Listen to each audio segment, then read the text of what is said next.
Welcome in to Check the Mic. Steve Palazzolo Sam Monson, presented by FanDuel. I had to get the right opening, the best way to do that. I like it. You know, but it's time, Sam, for our NFL Week 2 preview. Always sneaks up on you.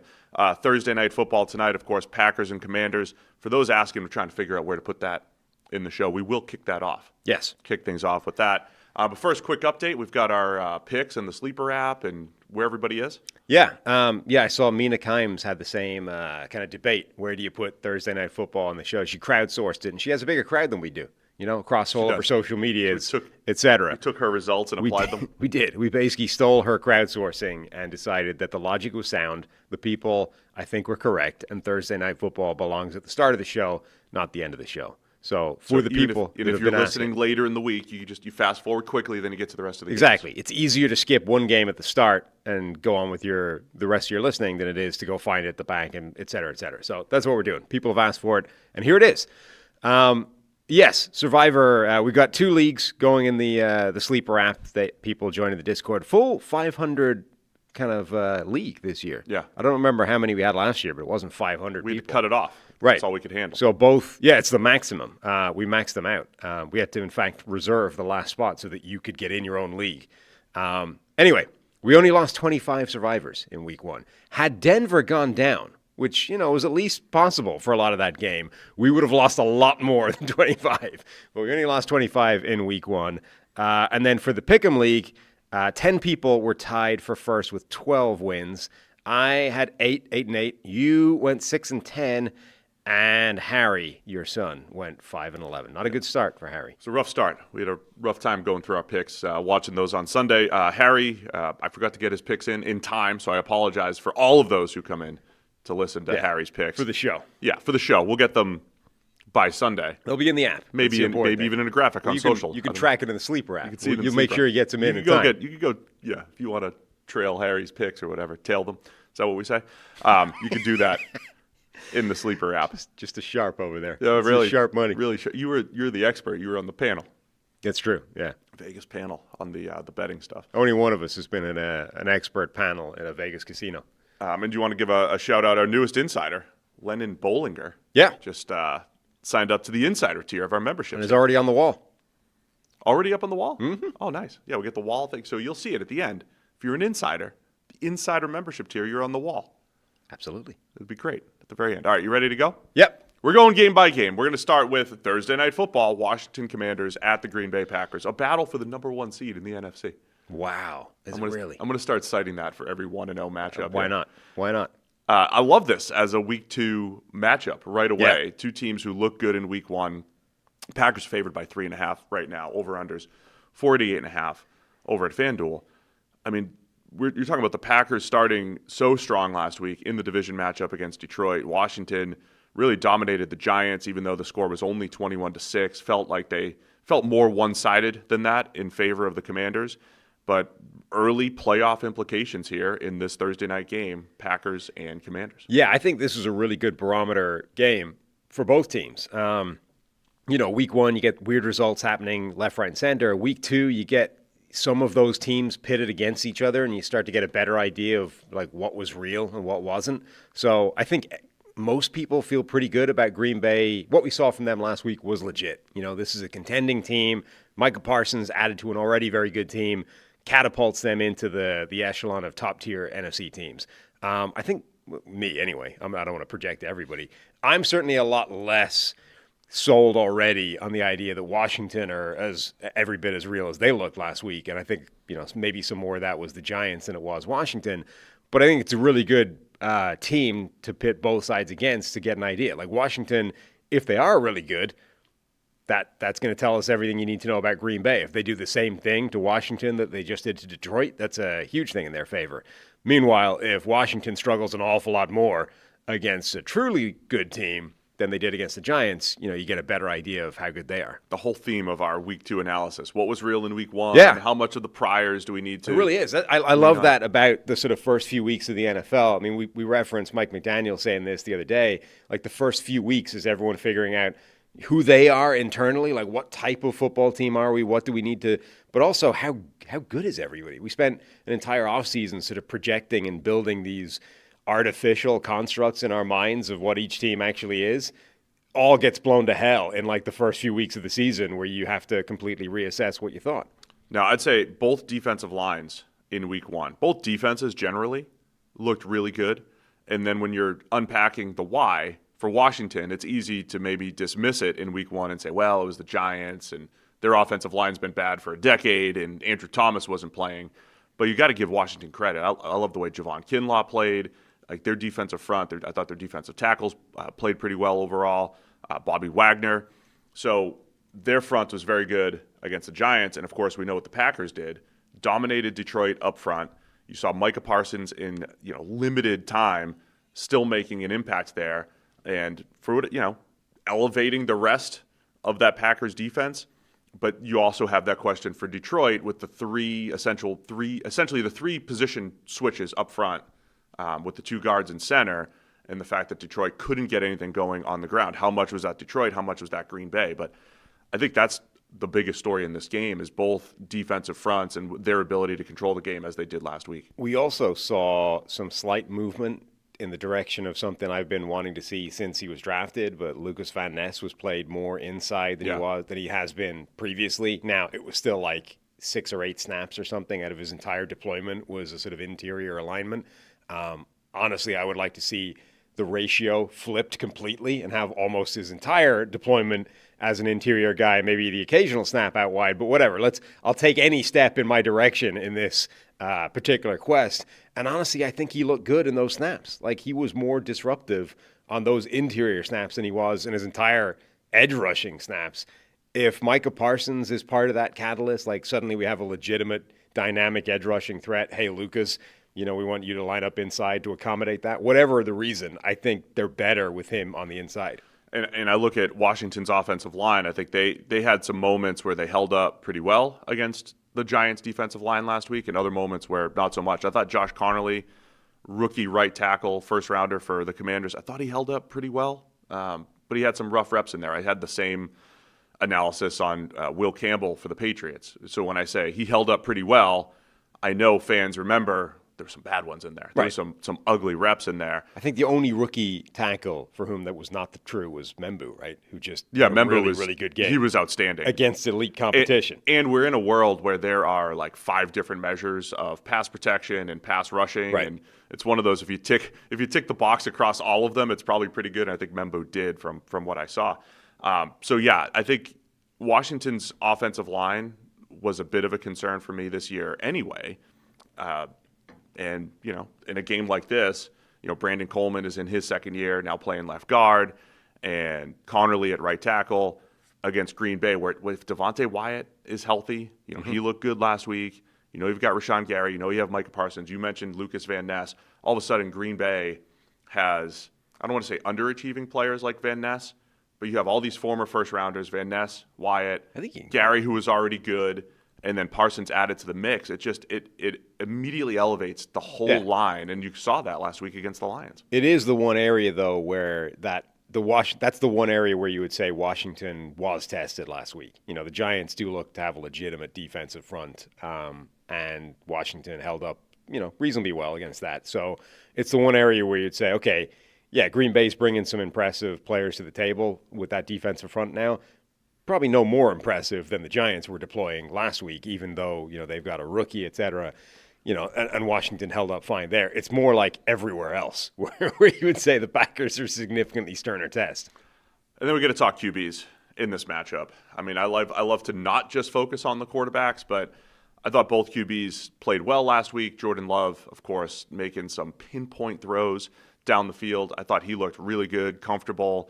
Again, he's healthy this year. And so is that going to make a big difference? So if he could build on that week one, and I thought Jaden Daniels for a game where I did think that the Giants' defensive line would make an impact. I thought the Commanders did a really good job of getting the ball out of Daniels' hands. So there's a lot of, he's getting the ball out on time. I don't know what his actual time to throw number was. That gets skewed sometimes by scrambles.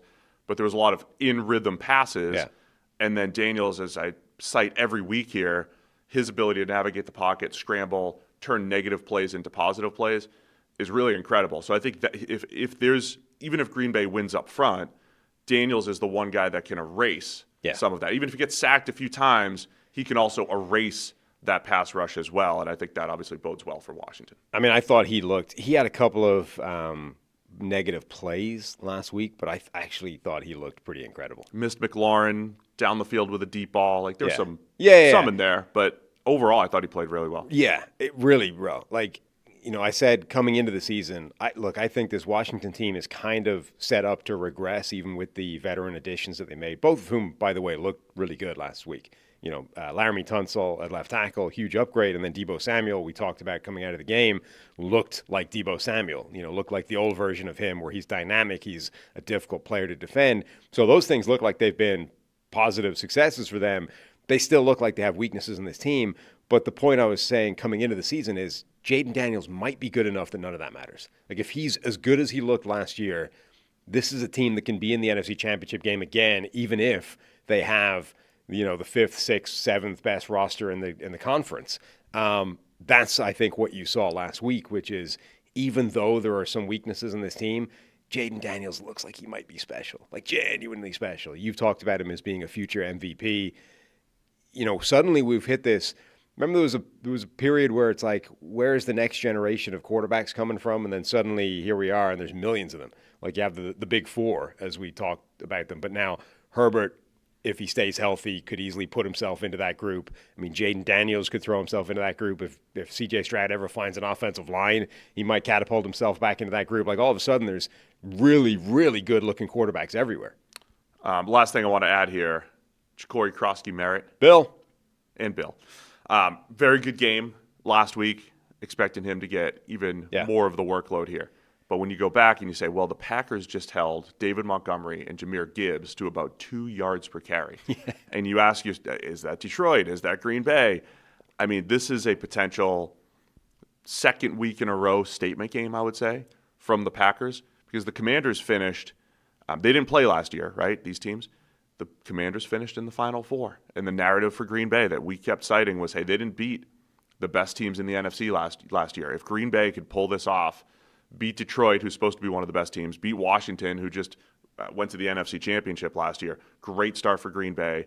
And the other thing I'll cite throughout the show, the teams that have the slight scheduling quirk where they get to have back-to-back home games, I think that matters a lot. The short week, Green Bay, going from week 1 to 2, Green Bay being home for the second straight week, they have a chance to really get out to a good start here. So I want to see Croskey-Merritt, who looks outstanding as a rookie. Yeah. Can he find some space as he did against the Giants, against this good Packers front? And I'd be interested to see, do they change the way they're deploying the running backs right now? So obviously coming into week 1, there was the whole, he's 4th on the depth chart thing. He was the leading rusher in that game, both in terms of yardage and carries. But Austin Eckler had 150% of the offensive snaps. So Eckler was playing more, but Croskey-Merritt was the guy getting all the handoffs essentially. Do they, because Croskey-Merritt was so good week 1 and so dynamic and so explosive, do we start to shift that, or is it simply, Eckler's going to be there on most of the passing downs, Croskey-Merritt's going to be out there when they want to run the ball, and he's sort of trapped in a limited ceiling of playing time because Eckler's the guy out there on passing downs? Or do they just look at him and say, dude, that guy needs more playing time, we need to shift that? Last thing I'll say, Green Bay's defense, it's easy to want to watch. Number 1, Micah Parsons. That's the number he's wearing if you haven't noticed yet. But keep an eye on 56, Edgerrin Cooper. Yeah. Want to mention his name every single week. Our friend Mike Renner cited he looked like an all-pro last week, which after watching the film, before Renner even said that, I was thinking the same thing. Size, speed. He was making plays like an old-school Sam linebacker and an old-school Will linebacker. I think Edgerrin Cooper can do it all, and they're putting him out there a lot more this year. I mean, he didn't come off the field in week 1. That's huge. We were saying that last year. That guy needs to be playing every single snap. He now is playing every single snap, and not only has it not reduced his effectiveness, you are seeing an all-pro linebacker based off, albeit 1 week of performance. He, for a while, there was that group where it was Luke Kuechly and Bobby Wagner and Levante David, that sort of trio of perennial all-pro superstar linebackers. Then they aged and it became Fred Warner and not really anybody else. The Demario Davis was really good for a period, but not Still quite. might be. Yeah. But I don't think it's ever quite in that same echelon of the other four that I've just mentioned. So it's kind of been Fred Warner and then nobody else, waiting for the next guy. Edgerrin Cooper might be the next guy. Like, he might be the guy that can challenge Fred Warner, who really there might not be another position where the clear number one is as far away or is from the rest of the chasing pack. Dexter Lawrence, if you want to count nose tackle. But, like, Edgerrin Cooper might be the next guy that can push himself into a conversation of, is he the best linebacker in the game? We're in the Edgerrin Cooper, Zach Bond era of great linebackers here. Bond era. So, Commanders, Green Bay, Thursday Night Football. That's right. We are starting the show with Thursday Night Football. Where are you going with this? Packers by 3.5. As the people requested. And who are we to ignore the will of the people? It's your show. It's your show. Whatever you want. It's your show. I'm going with the Green Bay Packers. I believe that what we saw last week for them was real. I do not yet believe that what we saw from Washington was real. If they want me to make me a believer. Make me a believer. This is like my hater bowl. Like, you could, if you're a Commanders or Packers fan, you could easily be like, Steve, you're lower on our team this year. We hate you. We hate that. And I've been a little more skeptical of both teams, but they look great in week one. The nerds have always said, they have this catchphrase of like, what is it? Strong opinions weakly held, right? Yeah. But I don't think you should, because this is week 1, 2, 3. Everyone's changing.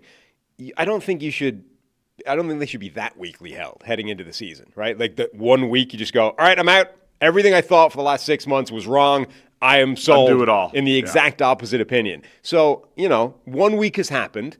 I'm at least definitely nervous that my opinion on Washington is wrong already, but I'm not yet willing to throw it in the trash completely. So I'll give them this week. If this week they go out there and they beat Green Bay or whatever, all right, now I'm going to find it difficult to stick with my original priors heading into week 3. But, week 2, I think you're within the realm of reasonableness to stick with your opinion. I have negative priors on both teams relative to expectations. That's a struggle. I'll take Washington, and again, we don't have Harry's pick just yet. I'll take Washington in hopefully a close Thursday night game here. You know what I discovered last week?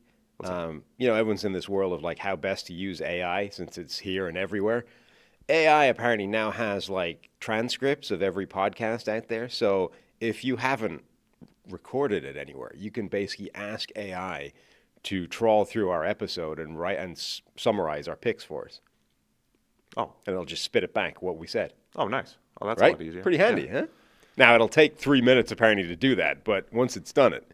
Good to see you're dabbling in AI. Well, it'd be better if you asked AI what I would pick, what I should pick. Well, you should have picked based off Steve's history. Yeah. Who should he pick? All right, let's go. We got. We're going to go through other big games of the week. Probably the biggest here, the Super Bowl rematch: Philadelphia Eagles at the Kansas City Chiefs. It's Sunday at 4:25. Eagles favored by 1.5. As of record time right now, over under 46.5 per FanDuel. Eagles coming off the Week 1 win last Thursday night. Chiefs played Friday night. Of course, lost in Brazil to the Chargers. A pivotal Week 2 game. Sam, this is one of those, I guarantee they'll have the graphic. 0-2 teams. 0-2 teams making the playoffs. When was the last time Kansas City started 0-2? Before Andy Reid era. Pre-Andy Reid, probably. Probably when Tyler Palko was starting games for them, or Brody Croyle. Somewhere in that era, I would think. I didn't do that type of research because I don't think it's all that important, but it's, kind of interesting. It puts them under pressure, though, in a tough division and a tough conference. Look, I said it at the beginning of the season. If you lose one of these games or two of those games, they still have the Ravens and Lions coming up in the next few weeks here.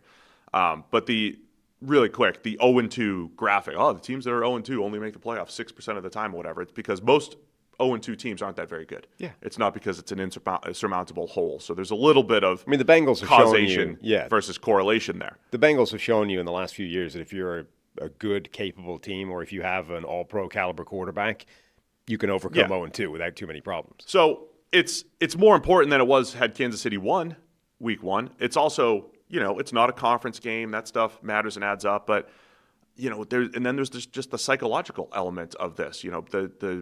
The Eagles gave the Chiefs an absolute beatdown in the Super Bowl, and the garbage time comeback, I don't think, resolves that. It was 40-8, right? well into the Oh yeah, fourth quarter. they got wrecked Before we had to leave the game and go out into the rain and do our recap. So, and the Chiefs are a little banged up now with Xavier Worthy, and they're breaking in this new offensive line, which I think overall looked pretty good the other day, but they couldn't really run the ball effectively against the Chargers, had to rely on the pass. I mean, and so I don't know if they're set up right now. The last two games against the Eagles we've seen from Kansas City, Super Bowl and then Week 1, have been pretty bad. You know, for a team that expects to be contending for a Super Bowl every single year against the actual Super Bowl champions, and then probably the strongest competition within their own division, they looked second best in both those games. That's not good. I would describe Kansas City's offense, like Mahomes didn't, remember the first half against Philadelphia was historically bad. Yeah. One of the lowest EPA per play or whatever metric you want to use, the first half against Philadelphia in the Super Bowl, one of the worst of Mahomes' career, one of the worst in the NFL over the last few years. He wasn't that bad against the Chargers, but it was close statistically in the first half last Friday night. And it took a few Mahomes superhuman plays, third down conversion, coverage bust, 4th and 7 conversion. Like it was 3 plays away from Kansas City scoring like 10 points in that game. So do you need more of the Mahomes superhuman type of plays against Philadelphia, who still looks like just a better overall team, who can run the ball, throw the ball? I assume we're going to get a lot more A.J. Brown in this game. You're going to get a lot more man-to-man coverage from the Kansas City Chiefs. So I think A.J. Brown will have more than one catch in this one. And look, Philadelphia's defensive front, once again, missing some names from last year, but I think they can still get after it and test this new Kansas City O-line. Yeah, I mean, I think they will, and obviously they added Zadarius Smith as well. That's going to bolster that group. Josh Uche looked really good Week 1. That was we said heading into the season, Josh Uche was like a quiet pickup for this team. Where back in a few years ago, Josh Uche for the Patriots had been a really impressive situational pass rusher, and then for some reason his career just kind of stalled or went off the boil, and he wasn't a factor. And he was in Kansas City last year. I thought that was a good late pickup for them to add that juice off the edge, which, by the way, felt like Kansas City needed the other day. But that's, it's not really Spag's thing to have the undersized pass rush. But then Week 1, against Dallas, I mean, okay, it was Tyler Guyton largely at left tackle, and he's got some weaknesses. But Josh Uche looked really, really impressive in his situational role. And obviously the Eagles are a perfect team to rotate guys, to not have him out there, for every single snap. Like, this is a pass rush that's going to be a problem again. Kansas City's offensive line should be significantly better than it was in the Super Bowl, but they're still going to have their work cut out for them. And we've seen they're immediately back to like a wide receiver crisis, effectively, with Xavier Worthy wrecking his shoulder, running into Travis Kelce. We saw Week 1. Were they going to be more aggressive deep downfield? Were they going to unlock that deep ball again? Well, even if that was the plan, it disappeared as soon as Xavier Worthy went down, because their aggressiveness passing deep just wasn't there again. Right. The offensive line aspect, I think, is going to be the interesting one. Josh Simmons has gotten rave reviews as a rookie left tackle, but yeah, you get tested by Josh Uche. You made the point. He's going up against Bud Dupree for most of his reps last week. Bud Dupree hasn't been a great pass rusher for his 10-plus year career, whatever it's been right now. So, Simmons and Uche, Nolan Smith on the other side. Jawan Taylor had 4 penalties in that game. So, look, we're talking a lot about Kansas City's offense. I think their defense had a rough Super Bowl against the Eagles as well. The other thing about football, though, we know that the last matchup that you saw doesn't always carry over, right? Yeah. We've seen teams win 45-3 and then lose the next time. Like, we know that that's not the case. But just from a matchup perspective, Chiefs' offensive line will be tested. Figuring out where the ball's going from a pass catcher standpoint for Kansas City is going to be a question. I think you're relying on Mahomes to make some superhuman plays again, and not look. He didn't play great. Like, everything was bad for Kansas City. The O-line got whooped. He was bad too, turning the ball over. He had a pick 6 that was on him. He missed some open throws early, and then they found some open throws. Now, I will say was that garbage time?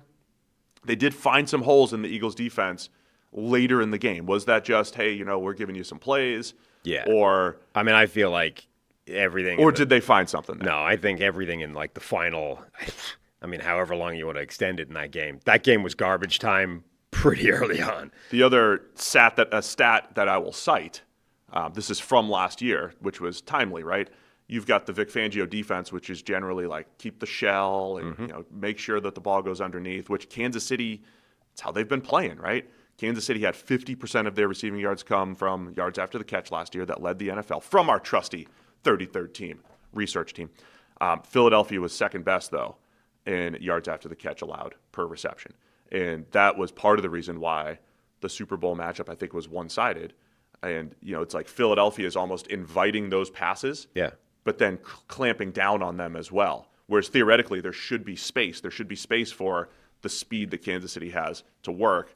But it doesn't, Philadelphia plays those really well. Yeah, I mean, the Philadelphia defense is like tailor-made to stop the current version of the Kansas City offense. Like, it's exactly the type of system you would want to be bringing to the table to slow them down, and that's when they're healthy, let alone when they're banged up and missing, their top two of their top three receivers. I kind of feel like Kansas City's offense is going to have some problems. Other side of the ball, other stat I'll cite, and I thought this was going to be a bigger deal in the Super Bowl. The Jalen Hurts and the Eagles offense, still not great against the blitz, success rate 28th last year and 27th in yards per play. And that's where I think Spags is going to need to have a great game. His calling card is calling the right 5-6 man pressure at the right time. And, at key points, third downs, on fourth downs, whatever it might be. And so there's still that chance, right, that you could, create those enough indecision from the offense, hurry a throw, whatever it might be. But the Eagles offense did have a lot of success against this defense last year. Hurts had a lot of success in the other Super Bowl against Spags.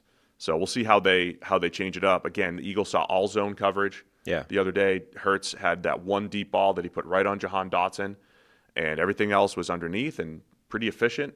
And it was Hurts scrambling that was the difference in the game. And I don't know if the Chiefs they're a little weaker up front. And so I think, look, if you're looking at the Super Bowl months ago, feels like the Eagles are at least as good and the Chiefs might be a tick worse than they were last year. Yeah, and this could kind of blow the mystique of Kansas City completely out of the water, because week one, the Chargers went out there and they said, you know what, even though we're a sort of caricature running team with Greg Roman and Harbaugh and the type of offense they run, we're going to turn the ball over to Justin Herbert and say, just go cut loose, right? We're going to pass all game, and that's how we're going to be aggressive. And they kind of carved up the Chiefs.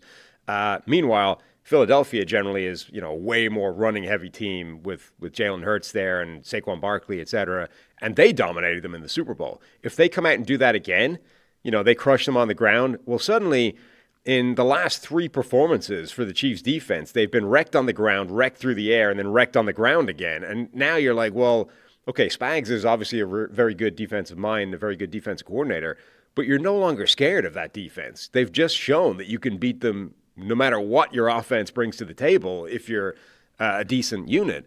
Like, I think this is a pretty important game for that defense to show that it still has teeth. In the Super Bowl, by the way, Saquon Barkley went 25 carries for 57 yards. It was a lot of banging your head against the wall. Of course, when you have a lead, you're expected to run it out. Yeah. That affects things. But it wasn't a Barkley game. And again, I say this every week. This is what makes Philadelphia so difficult. Like, what was the difference in the game last week?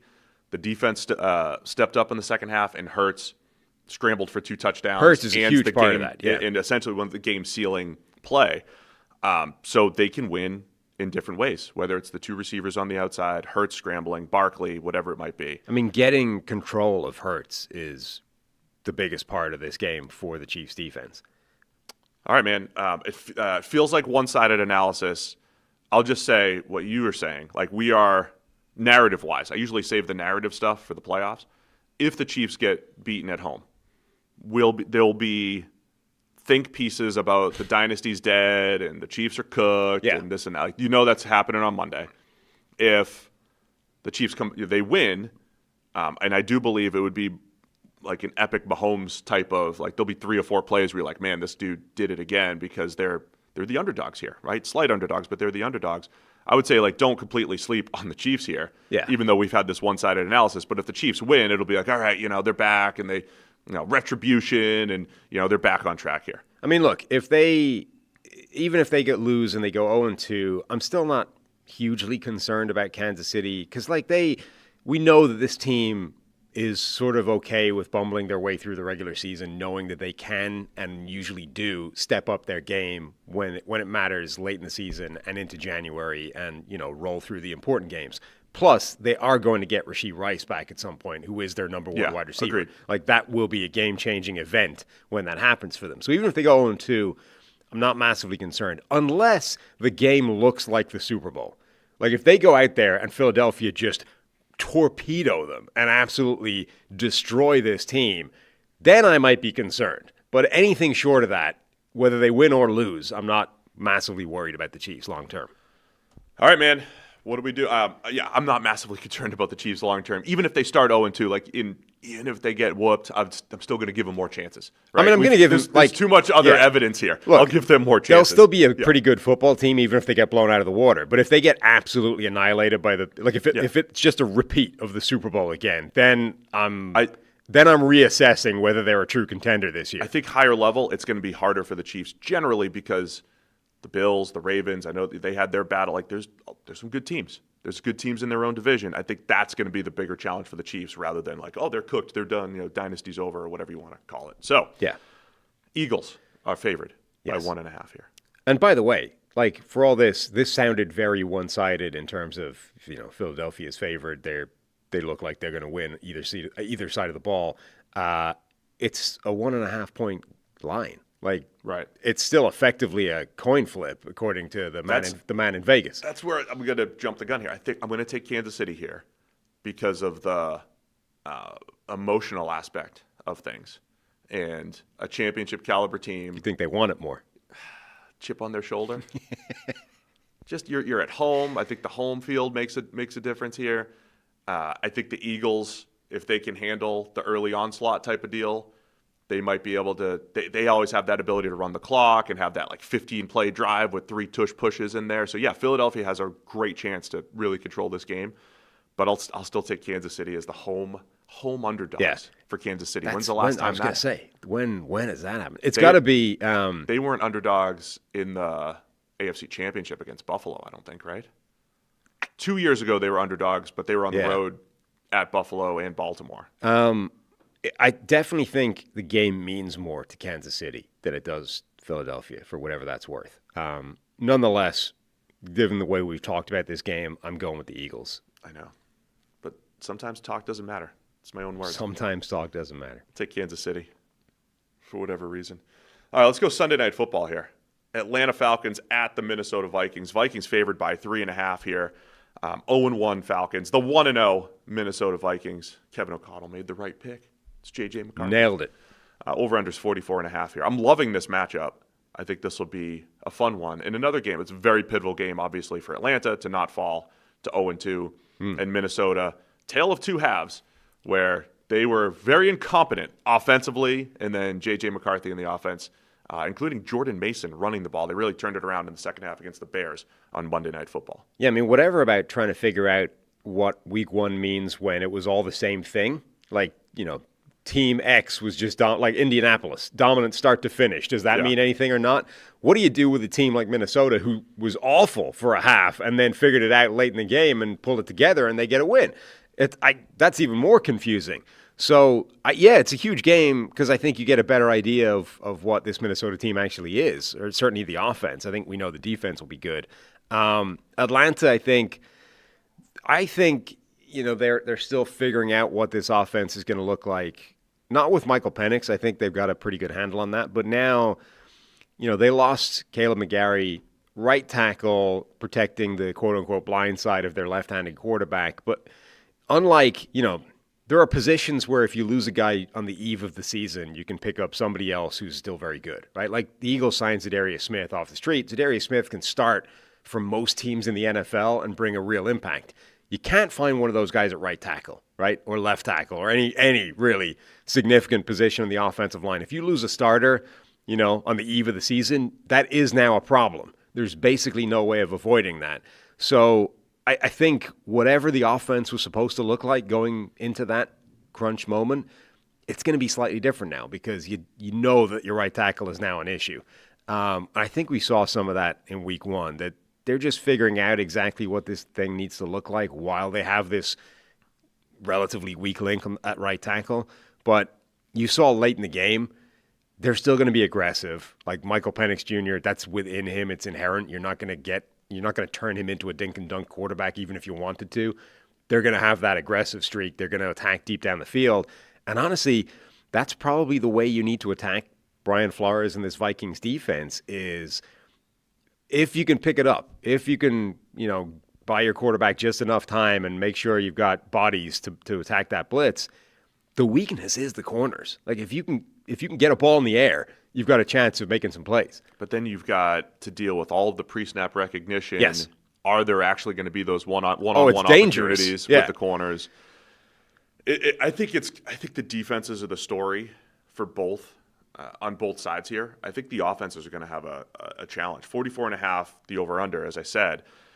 The Falcons offense didn't have Darnell Mooney last week, and he's a big part of that, right? The complement to Drake London, who's your high-volume possession receiver, who, by the way, is dealing with his own shoulder injury. That's the other thing is there's several major injuries coming into this game that are like vitally important players. That's my concern for the Falcons.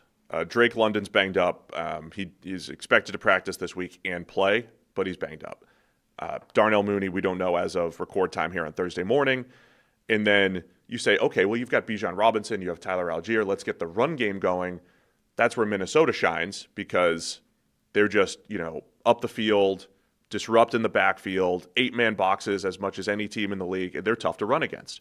Their team defense is very good in the run game. So I think it's going to be difficult for Atlanta to have answers unless Penix hits some of those special throws down the field. I think you need some field flipping, big-time type throws from Michael Penix Jr. here. And then on the other side, I know Atlanta lost and gave up the game-winning touchdown to Baker Mayfield. It was another one of those games. I thought Atlanta's defense was very impressive last week. I really liked some of their hybrid type of players.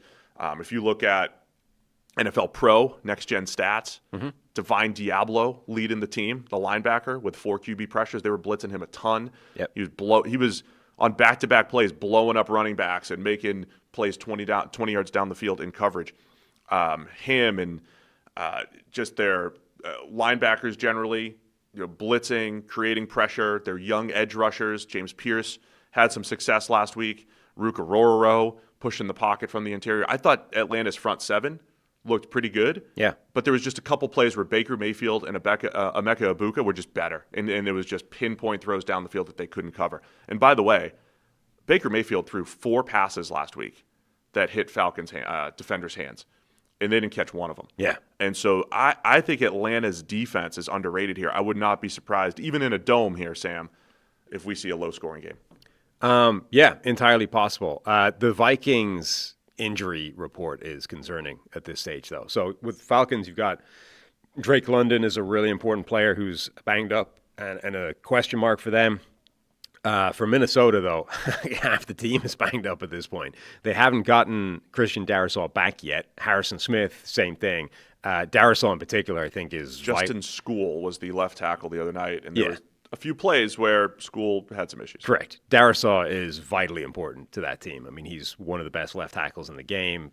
They don't have a replacement for him. They lost Blake Cashman in the Chicago game. Remember, Caleb Williams basically ran him out of his own hamstring, just outran him to the sideline.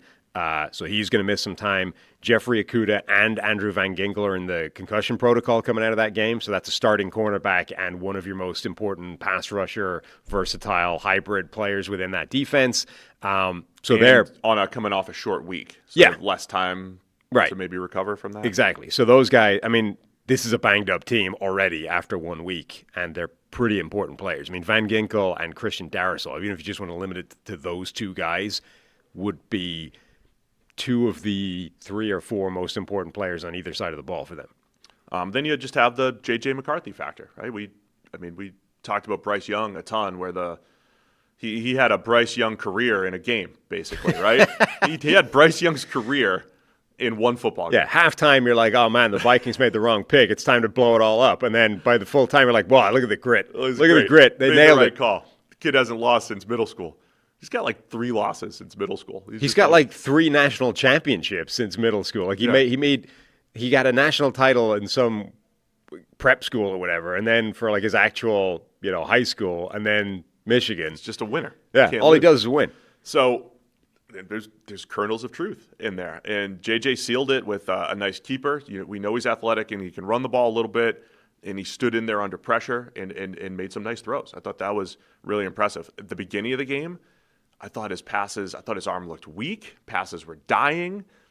He was very tardy on He was late on everything, yeah. Yeah, like things just weren't there.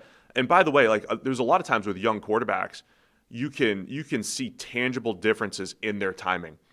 And it usually takes weeks, though. Like, it usually is like, man, this dude's just not seeing it. It's really slow. He's late with everything, but by week 6 or 7, they figure it out, or whatever that time period is. It is amazing that it happened within the game for J.J. McCarthy. I said the other day, because they were like, Kevin O'Connell, what'd you tell him? He's just, motivating them and saying, yeah, we got you. You got this kid. I'm like, I'm just going to call KOC when I'm having a bad day. I'm going to call him, and he'll build you up. So other narrative storyline deal is obviously 2 second-year quarterbacks. Michael Penix was the surprise fourth quarterback off the board. JJ was the 5th quarterback off the board. McCarthy was supposed to be the 4th, right? Penix leapfrogged him, and so there's just fun little storyline in there. Can you imagine what that must have been like for the sort of veteran players of the Vikings on the bench during that game? Whatever about just watching it unfold, and man, J.J. McCarthy looks kind of crap. And then by the end of it, you're like, oh, look at the kid. You know what can you imagine being like a veteran Minnesota Vikings player? Like for the first half, you're like, oh man, our quarterback stinks. Like we're done. You know what I don't and like? And then by the end of it, you're like, he's Joe Montana. Let's go. But I don't like the first half of that mentality because ESPN was doing it. They were like, let's watch Justin Jefferson. And everybody assumes that every receiver is a diva and that they want the ball and that they're going to complain and we're going to find them yelling on the sideline because they're mad at JJ because he's throwing the ball low. And they were like, let's watch Justin Jefferson. Oh, he's handling it pretty well. Like everybody assumes that if the receiver only has 1 catch in the first half or his quarterback's inaccurate, that they're going to be upset and mad. And they were looking for this story that wasn't there. It's like Justin Jefferson's fine. Well, they also assume that this is the first time he's seen him play football. It's like, whatever. We are effectively seeing him play for the first time. Like they don't practice every day right, together. But the Vikings players see this guy throw the football every day in practice. They have a better idea of what he actually is than the rest of us. So yeah, I just didn't like that from ESPN the other night and the way that worked out. But I'm looking forward to this game. Sunday Night Football. It's going to be a fun one. Big one, obviously, for Atlanta to not fall to 0-2, the insurmountable start. It's impossible to come back from. Vikings by 3.5 here. Where are you going to go? I'm going to go with the Falcons. I think, number one, they're less banged up. Number two, as much as the second half was impressive from Minnesota, the first half was atrocious.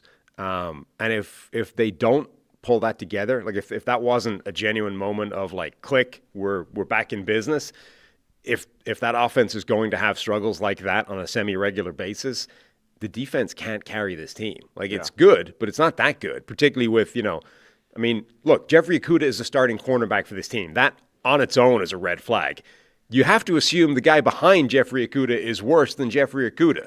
So, they got rid of other options at corner. Like, this is a team where they're already problematic at corner and maybe going deeper into that depth chart. I am concerned by that.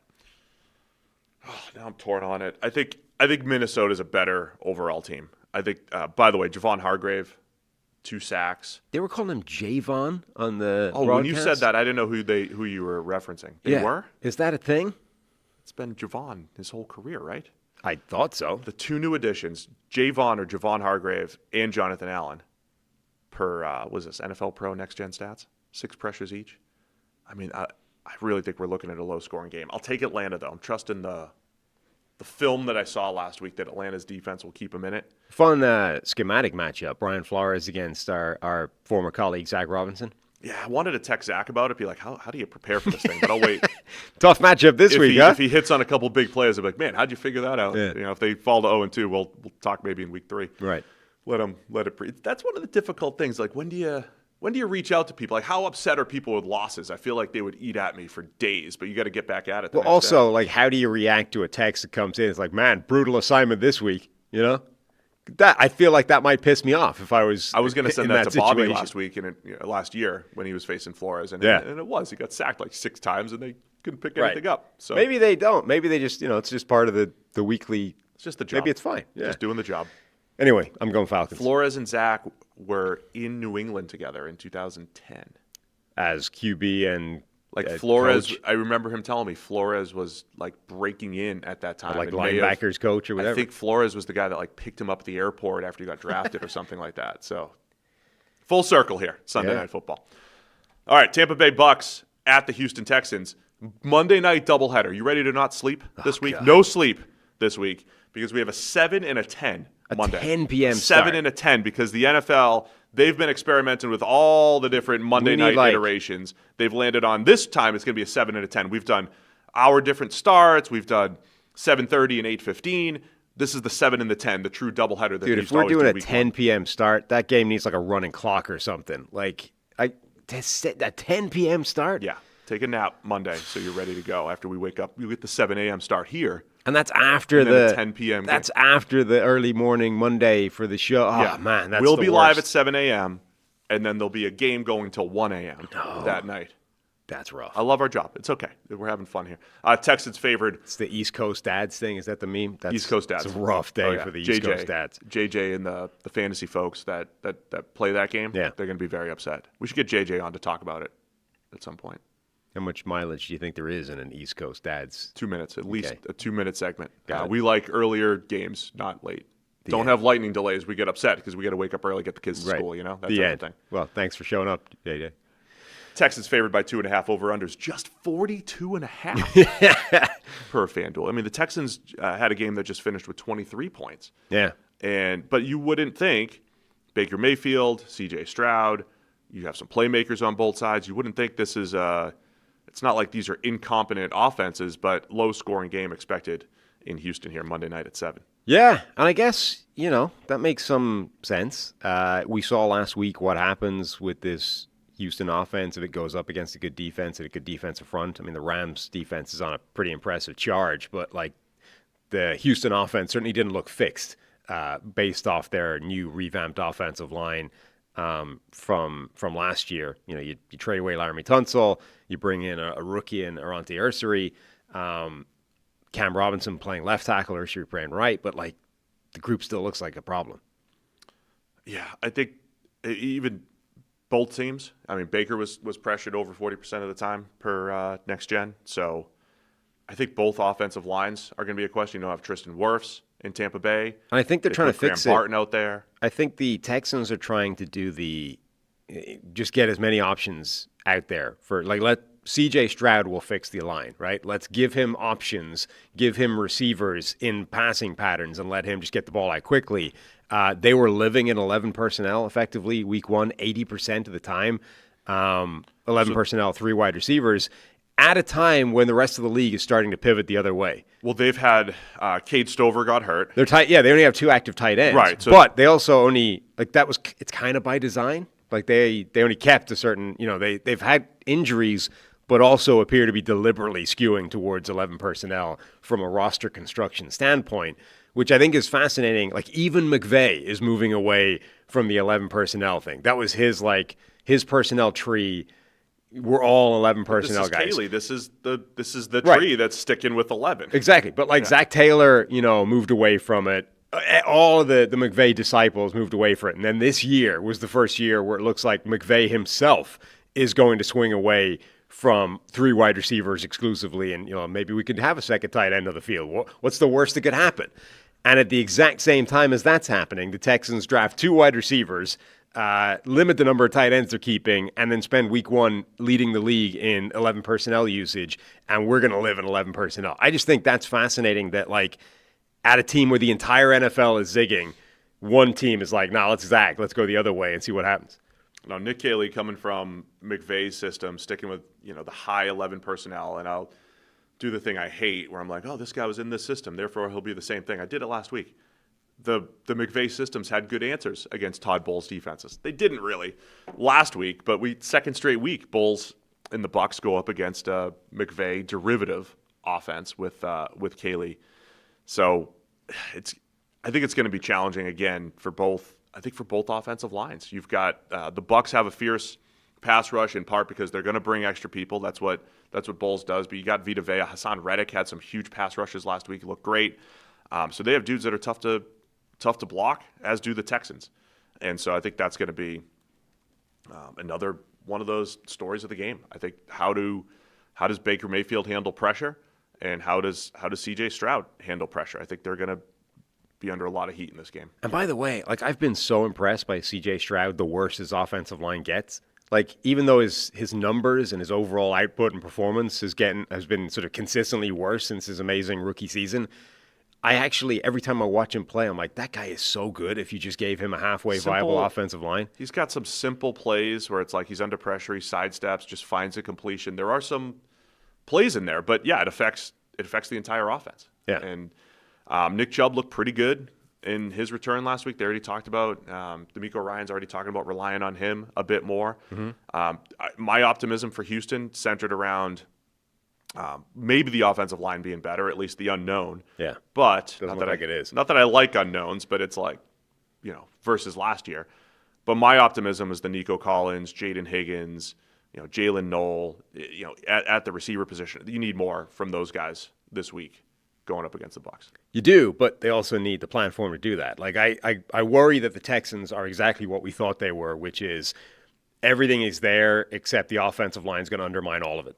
Yeah. That was kind of week one. Now, look, it was against the Rams, and their defensive front might be one of the best in the entire NFL. So it was against the hardest assignment you're going to get.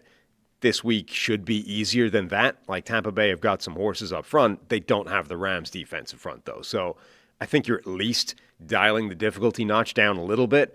Now let's see if they can do something more. But then on the other side, Danielle Hunter, Will Anderson. So the Bucs, we were surprised. They took their center, Graham Barton, who played left tackle in college just 2 years ago, put him at left tackle. Complete shuffle. It was another one of those, more often than not, he looked okay. There's about 3 or 4 bad reps in there. And just got bull rushed, taken to the ground by James Pierce a couple times. Now it's not going up against a rookie, 2 established pass rushers in Will Anderson and Danielle Hunter. And, the Texans were getting after the Rams pretty bad. That was one of the worst. That goes both ways here. Last week's Texans-Rams game was one of the worst offensive line performances on both sides, one of the better defensive line performances on both sides. So I think there was a reason. The story of the game is how they handle pressure. And again, I didn't think the Bucs offense last week didn't get much going on the ground.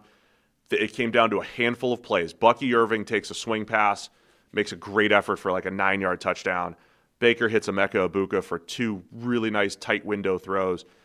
It's going to come down to that. Make a couple special plays with your playmakers on either side here. I think that's the difference in this game, because I think both quarterbacks are going to be under heat for most of the game here. Yeah, there was a reason that Graham Barton was kicked inside, to center, and is not an NFL tackle when he was a college tackle. Like, he can survive there, and he played there recently enough that it's worth it.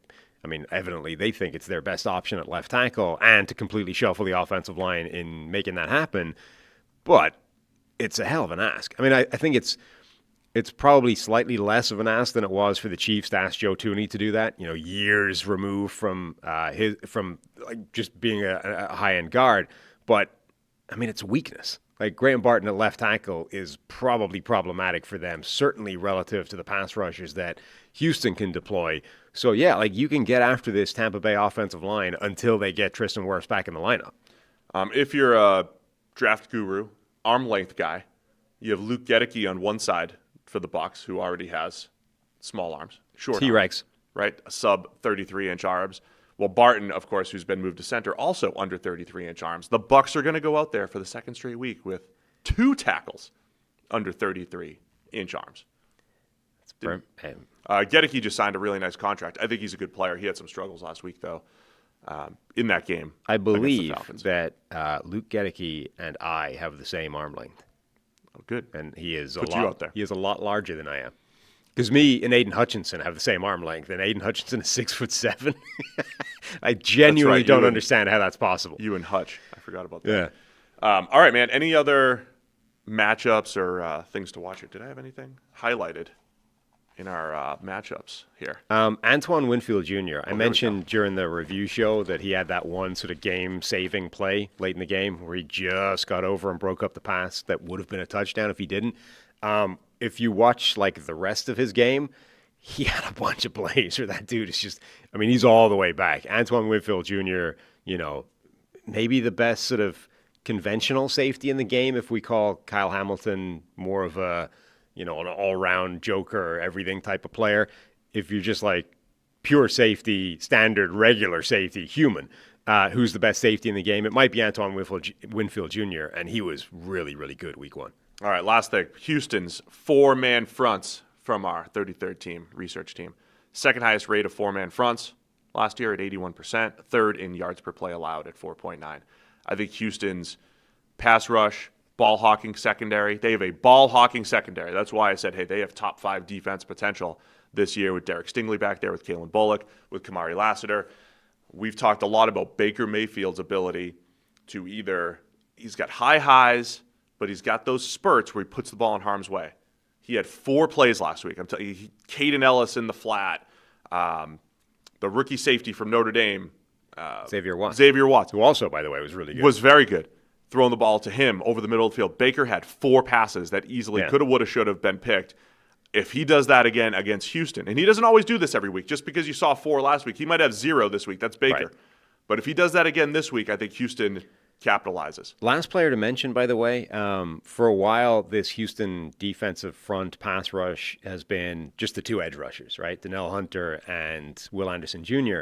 Sheldon Rankins was a real factor week one. And if they found a guy that can consistently push the pocket as well, now you've got a real problem if you're an offense, because the 2 edge rushers are going to keep you in the pocket. They're going to form a perimeter. And in the past, that hasn't been that big a problem because, you can step up, you've got a relatively clean pocket, you can still function.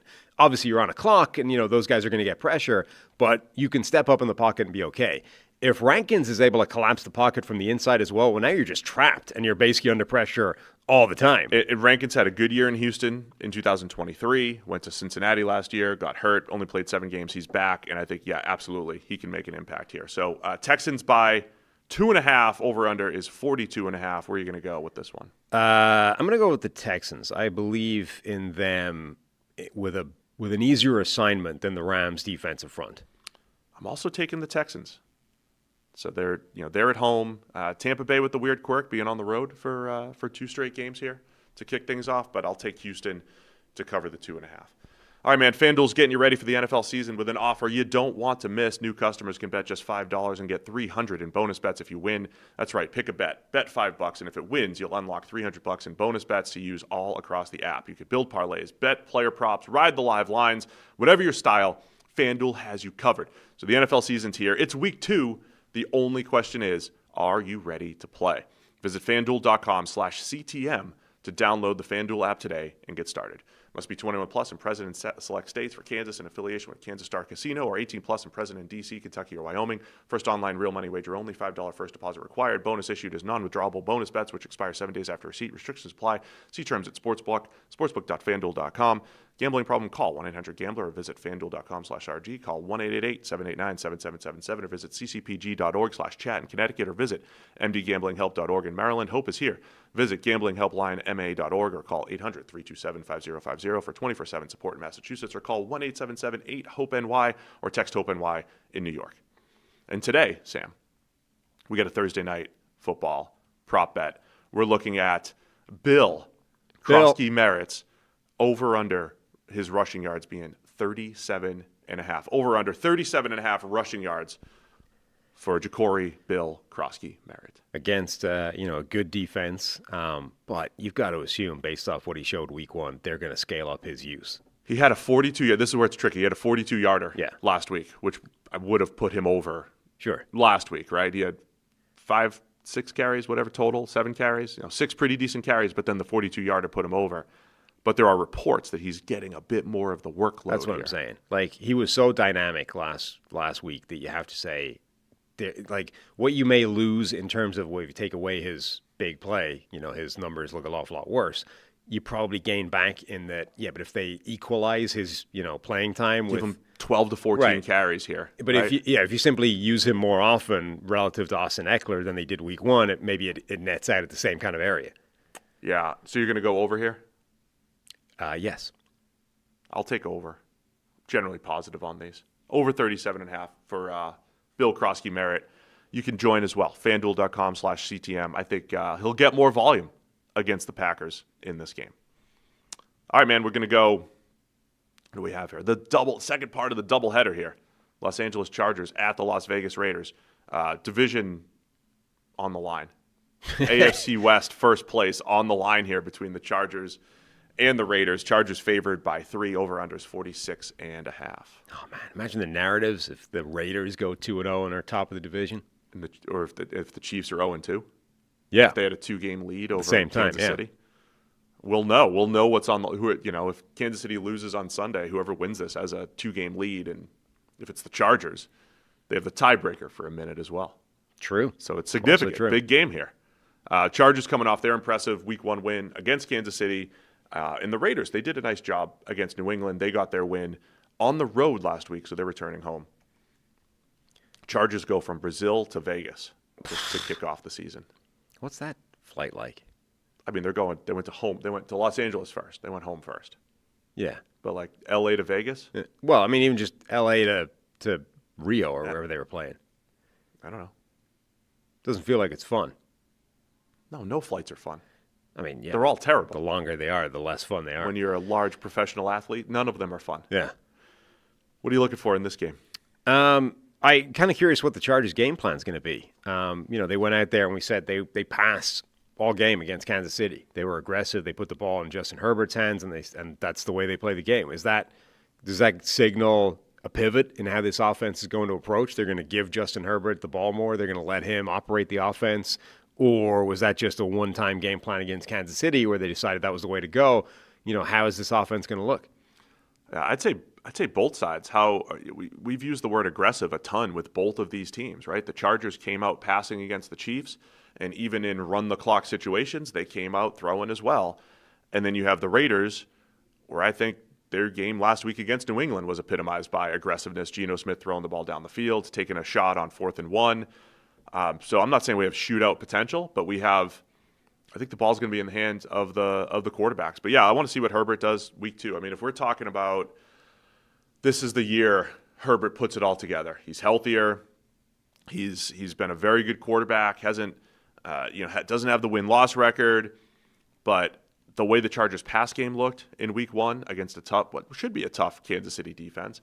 The 3 pass catchers looking good with 3 different skill sets, Ladd McConkey, Quentin Johnston, and Keenan Allen. I mean, that bodes well. I want to see a little more from Marion Hampton when he's running the ball. I want to see him, lower his pads, finish some plays. If they can get him going in short yardage, or they go to Najee Harris a little bit more in short yardage, we're talking about a Chargers offense that has a chance to be, I'd say, the most well-rounded Chargers offense that they've had with Herbert at quarterback. So I'll be keeping an eye on that. And if they can, keep their foot on the gas and be aggressive. I thought the Raiders did a good job. It was, not completely old school Pete Carroll cover 3 type stuff. I thought they did a really good job staying on top of the deep routes, the vertical routes that New England was running, forced Drake May into a bunch of check downs and taking the underneath stuff.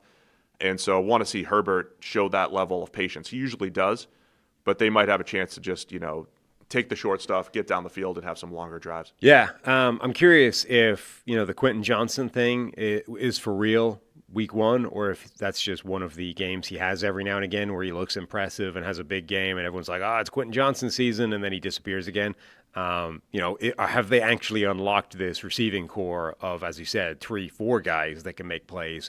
Or are we going to revert back to, well, it's Ladd McConkey. Sure, Keenan Allen can pick up stuff in zones, but he's not really going to win, one-on-one the way he used to. We saw that last year in Chicago. And suddenly the receiving core looks less impressive than it did in week 1. So just generally how that group actually functions a second week, whether it was real or more of a mirage. But, I'm really most interested in that Chargers offense. How about the other side? Ashton Genty, 2.5 yards per carry or whatever it was last week, a big chunk of that. At the end, they're trying to run the clock against a New England front that's stacking the box. That won't be the case this time against the Chargers. So if you're going to have Ashton Genty looking like a first-round pick and having the production match, you should have a little bit more of an opportunity against this Chargers team here. I want to see if the Raiders can actually, create some movement up front, because that's been an issue for 2/3 of the last 2 seasons. Last year down the stretch, they were a little bit better. But can they actually give Genty a little bit of room to run up front? Yeah, I mean, that offensive line looked rough in week one. Can they have a better performance this time? And if they can't, I mean, we might be writing Ashton Genty eulogies before too long just because he doesn't have anywhere to go. Like, the running room isn't there. There was a play in there as well that, again, he got some comps to Trent Richardson, which I think were pretty unfair coming out. But there was a play where he, again, it's blown up. He didn't have anywhere to go. But he makes a hard cut behind the line of scrimmage and then fell over and got tackled for a loss of 2 or whatever. It's like that would not be out of place on a Trent Richardson low light reel. It's exactly the kind of play that he had quite a lot. So we're just stacking up data points of concern for Ashton Genty. Stop it. Stop mentioning Trent Richardson every time we talk about Ashton Genty. Stop. Look, elite running back, short in stature, makes people miss for fun, and then got to the NFL and it all disappeared. I think Genty's a very different player and much better player, but, he needs an offensive line to get going. Raiders passing attack also looked good. Jacoby Myers, Dante Thornton had that big play. We'll keep an eye on Brock Bowers. That's a big in his injury. Right. What is Brock Bowers going to play, and is he healthy if he plays? There's a lot of discussion, the fantasy community, about Michael Mayer taking some snaps, and Mayer had a few catches as well, including a key conversion there down the stretch. I liked Mayer as a player. I mean, I think he's disappointed a little bit, but this is also the time of a career where a tight end in year 3 or 4 can start to get things going. If he's consistent and Bowers is healthy, that is a good group of pass catchers there. They get the run game going, and I think the Raiders look pretty good. It's good, and it's very diverse as well. It's a very complete skill set that they have in that receiving group. You've got Mayer and Bowers can coexist perfectly, right? You've got the true inline tight end and more of a big slot hybrid move tight end type of player. Jacoby Myers, you've got these players that are slot slash Z type receivers, and then you've got the big X, that can win on the outside and run vertical and then take the top off of defense as well in Dante Thornton Jr. So you have everything you want, with that group. I mean, players that I didn't even mention, guys like Jack Besh, and that is a pretty good group. And then Geno Smith, you've got a quarterback with the aggression to attack the defense wherever the gaps are and feed the ball to any of them. This offense could be good. Every week I look at the Raiders just from a depth chart perspective in their secondary. Yeah. And think it's pretty rough. It's going to be rough, but I liked the way they played week 1. I don't know if they're going to carry it into week 2 here, but if keep proving it to me.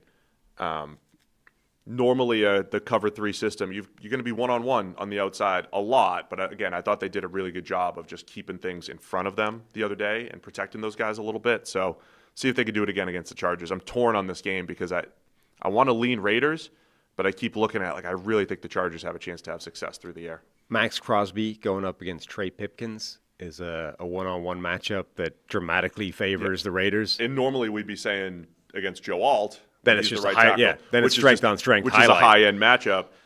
By the way, we did see Tyree Wilson, second drive, he went right up against Will Campbell. Tyree Wilson did not. He had a couple plays in there. He had a cleanup sack, but he did not get Will Campbell in the arm length battle last week. The length off. Malcolm Kuntz, though, did. He had a couple really. So Malcolm Kuntz against Joe Alt, pretty good matchup on the other side, and then Max Crosby. Yeah, he has a chance to blow things up against Pipkins here. I mean, that's the Chargers need to be spending significant time this entire week figuring out how they schemed that up, right? Joe Alt, I think you can just let him go and say, yeah, look, they've got some players over there, Malcolm Kuntz, but we trust Joe Alt to handle that one-on-one. Yeah. It's what extra help and resources are we dedicating to Trey Pipkins to ensure that Max Crosby on his own does not destroy this game for us? Yeah, I would focus on Crosby here.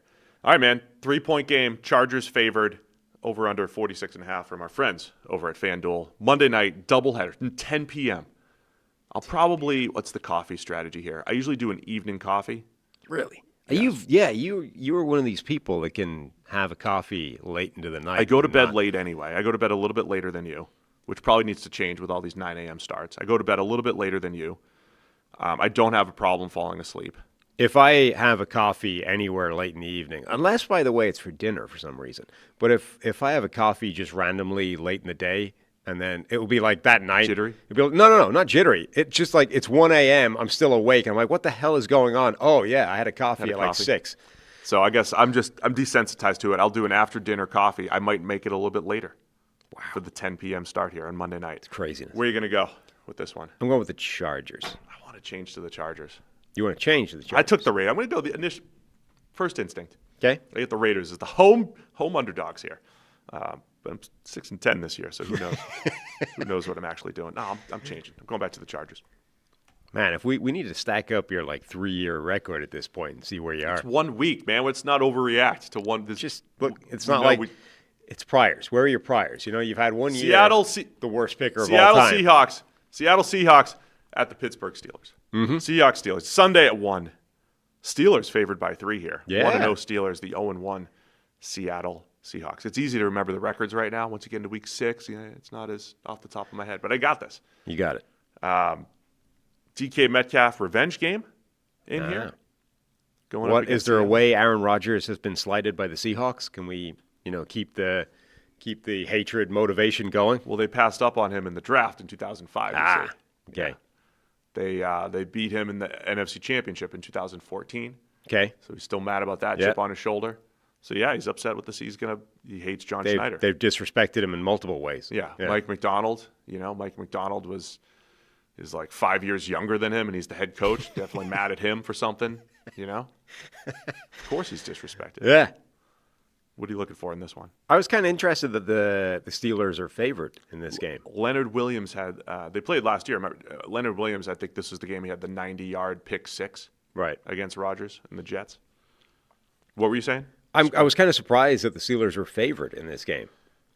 Yeah, this is the one. Look, every week there's some games where it's like, yeah, that makes sense to me. This is what I expected. The Steelers game went a little bit differently. The offense was really good, even without a run game and with some pass protection breakdown. They put up a lot of points, and the defense got beat up against the Justin Fields. Passing attack. I'm really curious to see what their defensive performance looks like in week 2. That was maybe the most surprising thing from week 1 in the entire NFL was Pittsburgh's defense not doing anything really, not offering any sort of resistance. Now, look, Justin Fields played really well, and Justin Fields is the type of player that is extremely difficult to defend. There's a reason he has a good win-loss record, right? Because he's a pain in the ass to deal with, even when he's not passing particularly well. And he did pass well against Pittsburgh. So, it wasn't an easy assignment for that defense, even though you think it might be, given it's the Jets and it's Justin Fields. But they still got kind of gashed. And TJ Watt was shut down by a rookie. And, we were talking up that defense as it could be the best defense in the NFL. It could be one of those defenses that carries a football team, even if their offense isn't firing. And it got destroyed week 1. So was that just a bad day at the office, or is this defense nowhere near as good as we thought it was? A couple individual matchups to watch. Boye Mafe had some success against Trent Williams last week. He goes up against Broderick Jones for the Steelers. We still saw Broderick Jones have some issues last week. Gave up, from Next Gen Stats, 5 pressures and 3 sacks against the Jets in week 1. I think I think Seattle's pass rush has a chance to have success. I mentioned on the show the other day that the Niners' offensive line did a pretty good job for Purdy. And I was talking about the individuals outside of Trent Williams were pretty good. But they did get some pressure on Purdy, against running backs, late in the down. They had some that I saw Next Gen had that they were kind of iffy. So I thought Seattle's front did okay. But I think they have a ton of potential to put pressure on, particularly against Broderick Jones, particularly in this matchup against Seattle. So I'll be keeping an eye on that. Their defensive front. Mike McDonald was asked. He was asked if Tariq Woolen would start, and it was kind of iffy. I think Woolen's had an interesting career where he hit what I thought his 3-year peak could look like. He hit that in year 1. Yeah, but it was with Pete Carroll. The last couple of years, though, I don't know if Mike McDonald's a huge fan. I don't know if he's just a good fit. He got beaten deep by Ricky Pearsall for one, and then he was the guy that, honestly, Brock Purdy threw the ball to him in the end zone. And he said, Reek said, hey, I need to attack the ball. And if he did, this is the difference in the game. If Reek Woolen attacks the ball, the game's over. Seattle wins. He kind of just like waits for it, fades away a little bit, and then Tongas jumps in and picks it off. He did also have a touchdown. Spectacular pass breakup that saved. Was it a touchdown or a I'm just reading the headlines and remembering some plays. Yeah. You know, that's all. Just keep an eye on it. I mean, he didn't play well, but I would be surprised if your takeaway from that game was I need to bench that guy in this game, though. And so the DK Metcalf usage is fascinating to me as well. Majority of DK's career, he has been a vertical threat. He runs posts, he runs some slants, but he's a down the field threat. There were times when Seattle started to move him around a little bit, put him in the slot, he works the underneath stuff, but it was not really his game, right? It's just, hey, let's move things around and mix things up. And then you see in Pittsburgh a lot of shallow crosses for catch and run opportunities. He had a 30-yarder after the catch. He had a screen that he turned from nothing into about 13, 14 yards. I want to see what that looks like because I don't think that's his game consistently.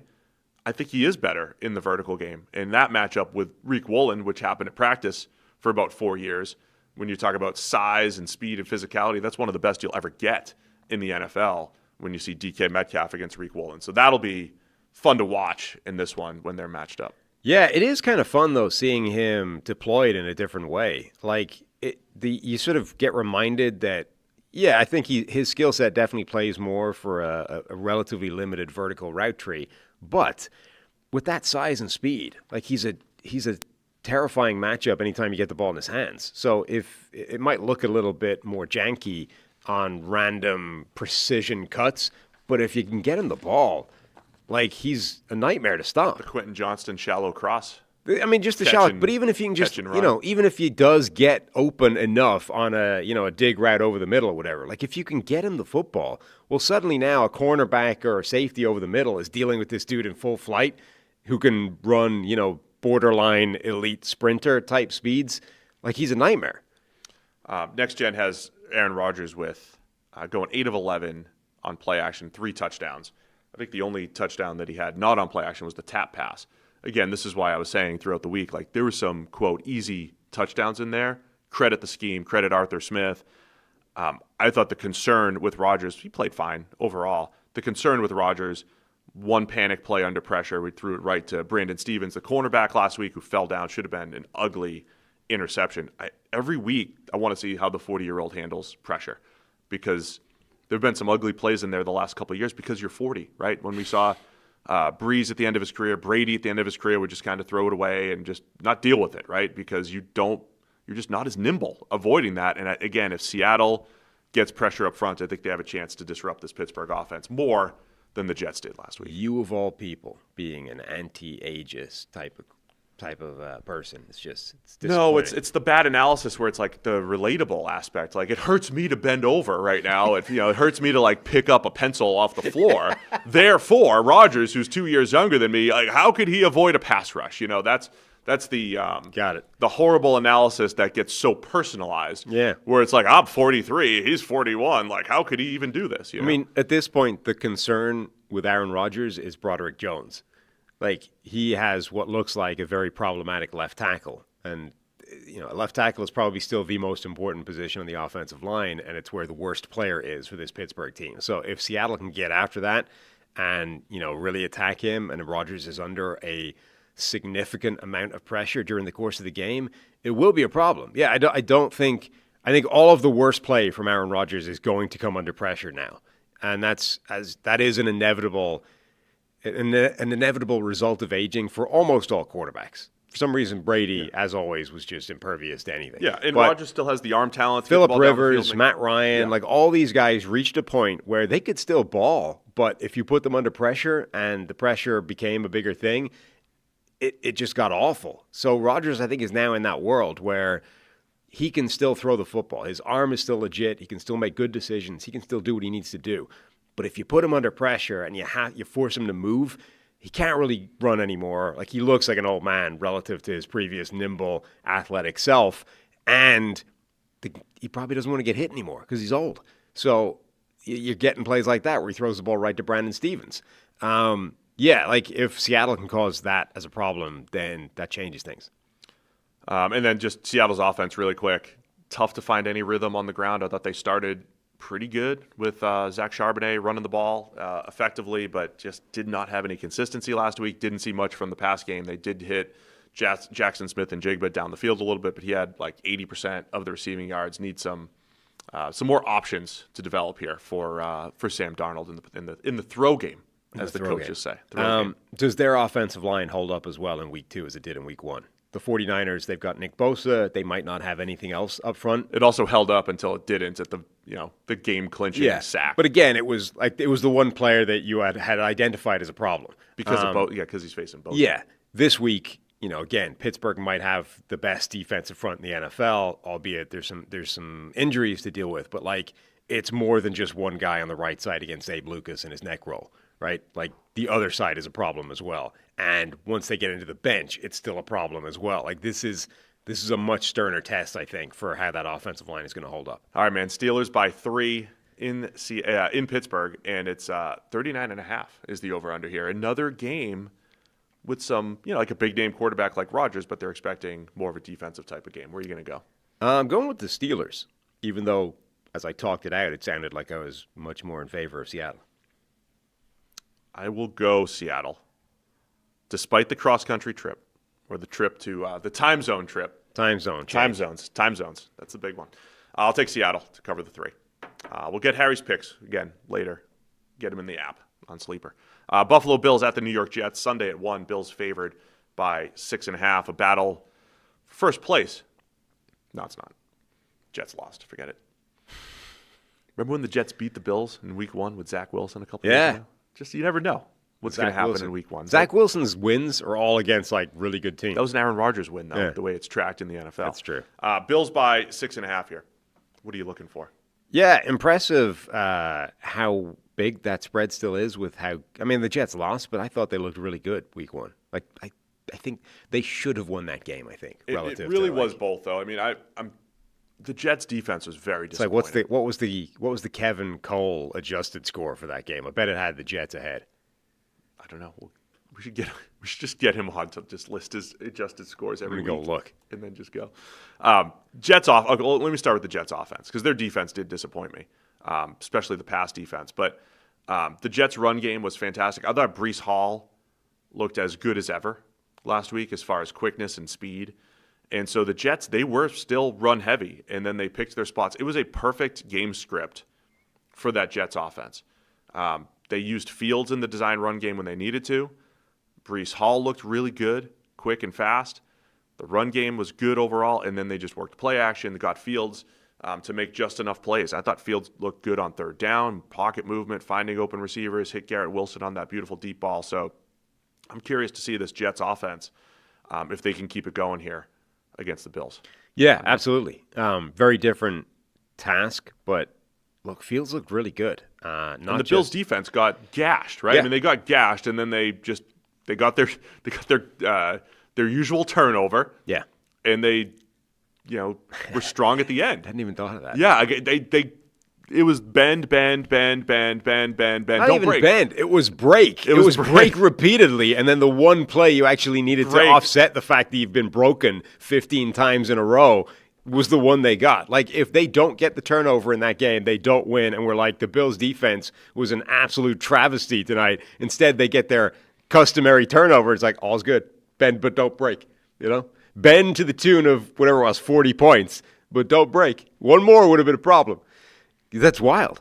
Look, okay, different player, different offense, but same stylistic problem. Like, the Jets are well capable of putting up a ton of rushing points against a team that wants to use 2 high safeties, split safeties, and let them rushing yards. Yeah, rushing yards, and rushing which will result in points. Yeah. And invite the run effectively. I mean, that's the way Buffalo plays defense, and yeah, you can characterize it as a bend but don't break, but it broke in week 1. Can the Jets do the same thing? And then Fields, I thought he just played a really good complimentary game there. Again, they were still like 60% run in that game, the Jets, as neutral situations, but Fields made some big plays when he needed to. Very efficient pass game there. On the other side, the Jets defense was equally concerning. I'm talking about the Steelers scheming it up and having 2 wide open play action passes to Ben Skoranek and Calvin Austin for touchdowns. There were some holes in that defense in a game where they were moving Sauce Gardner around, and I think they have a really high-end number 1 corner, which against the Bills, I think matters not. Like if I was looking at the Bills and the Steelers, I would say, man, if you have a Sauce Gardner and he's going to, cover DK Metcalf every time, that's pretty good. Like the Steelers have to deal with all these other complementary options and find ways, and they did. The Bills are more equipped. Like if Sauce wants to go track Keon Coleman, who's becoming a pretty favorite target here of Josh Allen, go find Keon Coleman. Fine. You got to deal with Khalil Shakir. You got to deal with Dalton Kincaid, Dawson Knox. Like good luck covering all that. Plus James Cook in the run game. Plus Josh Allen generally as a passer. I just think the Bills' offense is going to give. If the Steelers' offense with Rodgers and little run game gave the Jets some issues, I think the Bills' offense is going to give them a lot of issues this week. Yeah. And I think they'll run the ball more effectively. They'll pass protect more effectively than the Steelers did. Yeah. I think that's entirely my whole analysis is A/B analysis based off last week and this week, which is awful. I apologize. But this is the same thing I would say. Like I think the offense for the Bills is going to have success. Like that's not different based off of 1 week, of course. I apologize for everything I just said. Yeah, this whole 3-hour show is going to be terrible. No, I mean, look, I have no concerns about the Bills' offense. Josh Allen is still Superman. I think really the only question becomes like, do they need him to be Superman, or is it one of those games where actually everything else is functioning and Josh Allen can kind of take a bit of a back seat? Either way, you expect the offense to be good and have its joy against the Jets defense, which, looked more like its old self in week 1 than it had for a while. Quinnen Williams, I thought, looked destructive and back to his best. He also looked thinner, by the way. Like I thought he looked kind of slimmed down version of Quinnen Williams. But like that dude at his best is a destructive force. So yeah, like that side of the ball I think will be interesting, but I would expect Buffalo to win it. I sometimes like to at least get into the emotional aspect of things. We'll talk about the Ravens when we get there, the emotional letdown. Is there a letdown for the Bills? They're coming off of a Super Bowl, AFC championship level game in prime time. I know this is a division matchup, but there's just a natural come down, right, from that. So, like, will the Bills sleepwalk through the first half or something, as a touchdown favorite? I think that's just something else to keep an eye on. Whereas the Jets might have a chip on their shoulder. No, I'm not saying it. Jets trying to avenge last week's loss.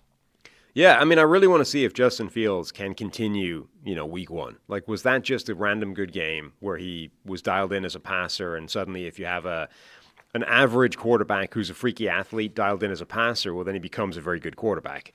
Was that just a 1-week thing, or are we actually going to see this development in Justin Fields? Like somebody else I saw point out that thing I've said in the past, like if you look at it, he has improved as a passer every single year of his career. Now, they've been small steps, and we haven't seen this giant leap forward that we want, but it's not like he ever just stalled out or he's hit a level or he's never been getting better. Every single year of his career, you can find significant data points that say Justin Fields is getting better and better and better. And okay, the Bears gave up on him, Pittsburgh gave up on him, like teams are saying it's not enough, but he is improving. So it does kind of make sense that we're still going to see a better version of Justin Fields. The question just becomes how much better. And if you can get this week 1 version of him going forward, like that's a quarterback the Jets can work with. Jets had the highest run percentage in the league last year. We talked about this coming into the season. If they're living in this extreme. Last year or last week? Last week, sorry. If they're living in this extreme, 39 runs, 23 passes, that might be, again, and they're effective at it. It should have resulted in more ball control and better defensive opportunities. Yeah. It didn't yet, but they can at least keep these games close, and then it comes down to missed field goals here and there, and that would be the argument for the Jets with a 6.5-point spread here against the Bills. I mean, they're weird because, like, in my mind, the Jets, because they played so well and they kind of should have won the game, like they sit there like as a win team in the first week in my head. They conspired to find a way to lose that game. But I think if you looked in a lot of different ways, they were the better team than Pittsburgh. So I'm doing it. Where are you going to go? I think the Jets will cover this line. I think Buffalo will still win the game, but I do feel like at home the Jets will keep this within a touchdown. We got to clarify that because we have so many people that come back and comment on our individual videos. I know, we've been bad at that actually so We're far. picking against the spread. Yes. We're picking against the spread. You're like, oh, you picked this team to win. No, I didn't. Right. I'm just picking against the spread. I was probably wrong anyway. Yes. Fine. But Right. I wasn't picking against your team to lose the game necessarily. I'm picking the Jets Right. to cover the 6.5, but Buffalo to win. Correct, yes. Chicago Bears. And for that reason, our pick record isn't quite as terrible as it looks. Oh, yeah. It's still pretty bad, but We it's used not. to just pick the winners. Yes. Actually, just at winners, I was like top of leaderboards. That before. really is the source of your bad picking. As soon as we move to the spread, your pick, Yeah, because I'm probably doing the same. the just ass picking fell out of winners. it completely. Chicago Bears at the Detroit Lions. A couple 0-1 NFC North teams here. Lions favored by 6.5. It's Sunday at 1 p.m. Again, for both teams, immediately a pivotal game. Crisis mode. Yeah, I mean, tons of storylines here. Of course, Ben Johnson returning to Detroit for Chicago. Revenge game. People are already asking about Tyson Bagent Is it time to bench him? and Caleb Williams. So much different analysis on Caleb Williams. I think it was Ryan Fitzpatrick. There's always videos going around from people who don't know football, being like, look at this, look at that. Yeah. I don't have to name names.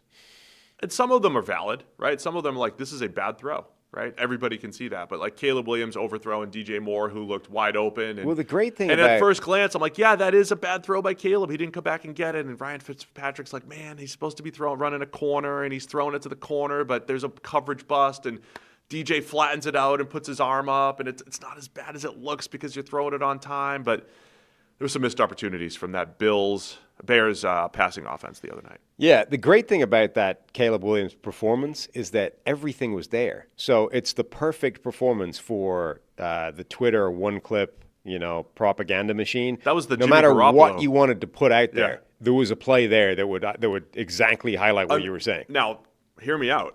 I used to say that is the life of the mid-tier quarterback. If you lived in the Twitter sphere during a Jimmy Garoppolo game or a Derek Carr game or a Jameis Winston game while they were starting, you would have fans of them and detractors of them would have enough fodder for whatever you wanted, right? Look at this terrible decision. Look at this terrible throw. Missed one open. Jimmy Garoppolo still had good stats. He made a good play. Everybody was happy, right? And everybody was sad because that was the life of the mid-tier quarterback. And that was maybe Caleb Williams' game the other night. Ran the ball extremely well. Really nice throw on the run. Missed a lot of easy stuff. That'd be my biggest concern with him is just pure accuracy, footwork, like hit the easy stuff. And by the way, same thing I'm saying about Drake May. Some of the special stuff is there and it's in the bag. You got to hit the easy stuff. Not at the extreme of Anthony Richardson, but the same conversation that we're having. So this is the thing. Like it's definitely more like the Jameis Winston thing where basically if you had an axe to grind or an agenda to push, you could find a play to back you up with any Jameis Winston game ever, right? Oh, yeah. There's something that, like, no matter how extreme, your take is, you can find the 2 or 3 plays in a game that will back you up in any Jameis Winston game because that's how broad the range of outcomes he brings to the table in any given snap are. Caleb Williams is kind of in the same boat. So no matter what you wanted to push coming out of that game, there are plays there that could back you up. Like, there were a bunch of plays where the Brian Flores defense caused all kinds of problems, and Caleb Williams just went, don't care, I'm going to make a play anyway, right? Jonathan Allen. Allen had him. Allen I can't sacked believe Caleb got Right. out of that. Allen Yeah. basically sacked him, and then Caleb Williams just shucked it off and made a play anyway. He, like I said, he outran Blake Cashman and sped him out of his own hamstring. There were a bunch of plays where they had Caleb Williams dead to rights and couldn't finish the play because any Caleb Williams game you come out of, I am so much more impressed by his physical traits than I think of him as being. He's faster than you think he is. He's more powerful than you think he is. His arm velocity is ridiculous. He is so physically talented. But there's also plays where, like the DJ Moore thing. Like, okay, I understand that it's maybe more complicated than it looked. It was still a play you have to make. And I don't agree. I can't remember who it was. Somebody was like, that ball's actually thrown perfectly.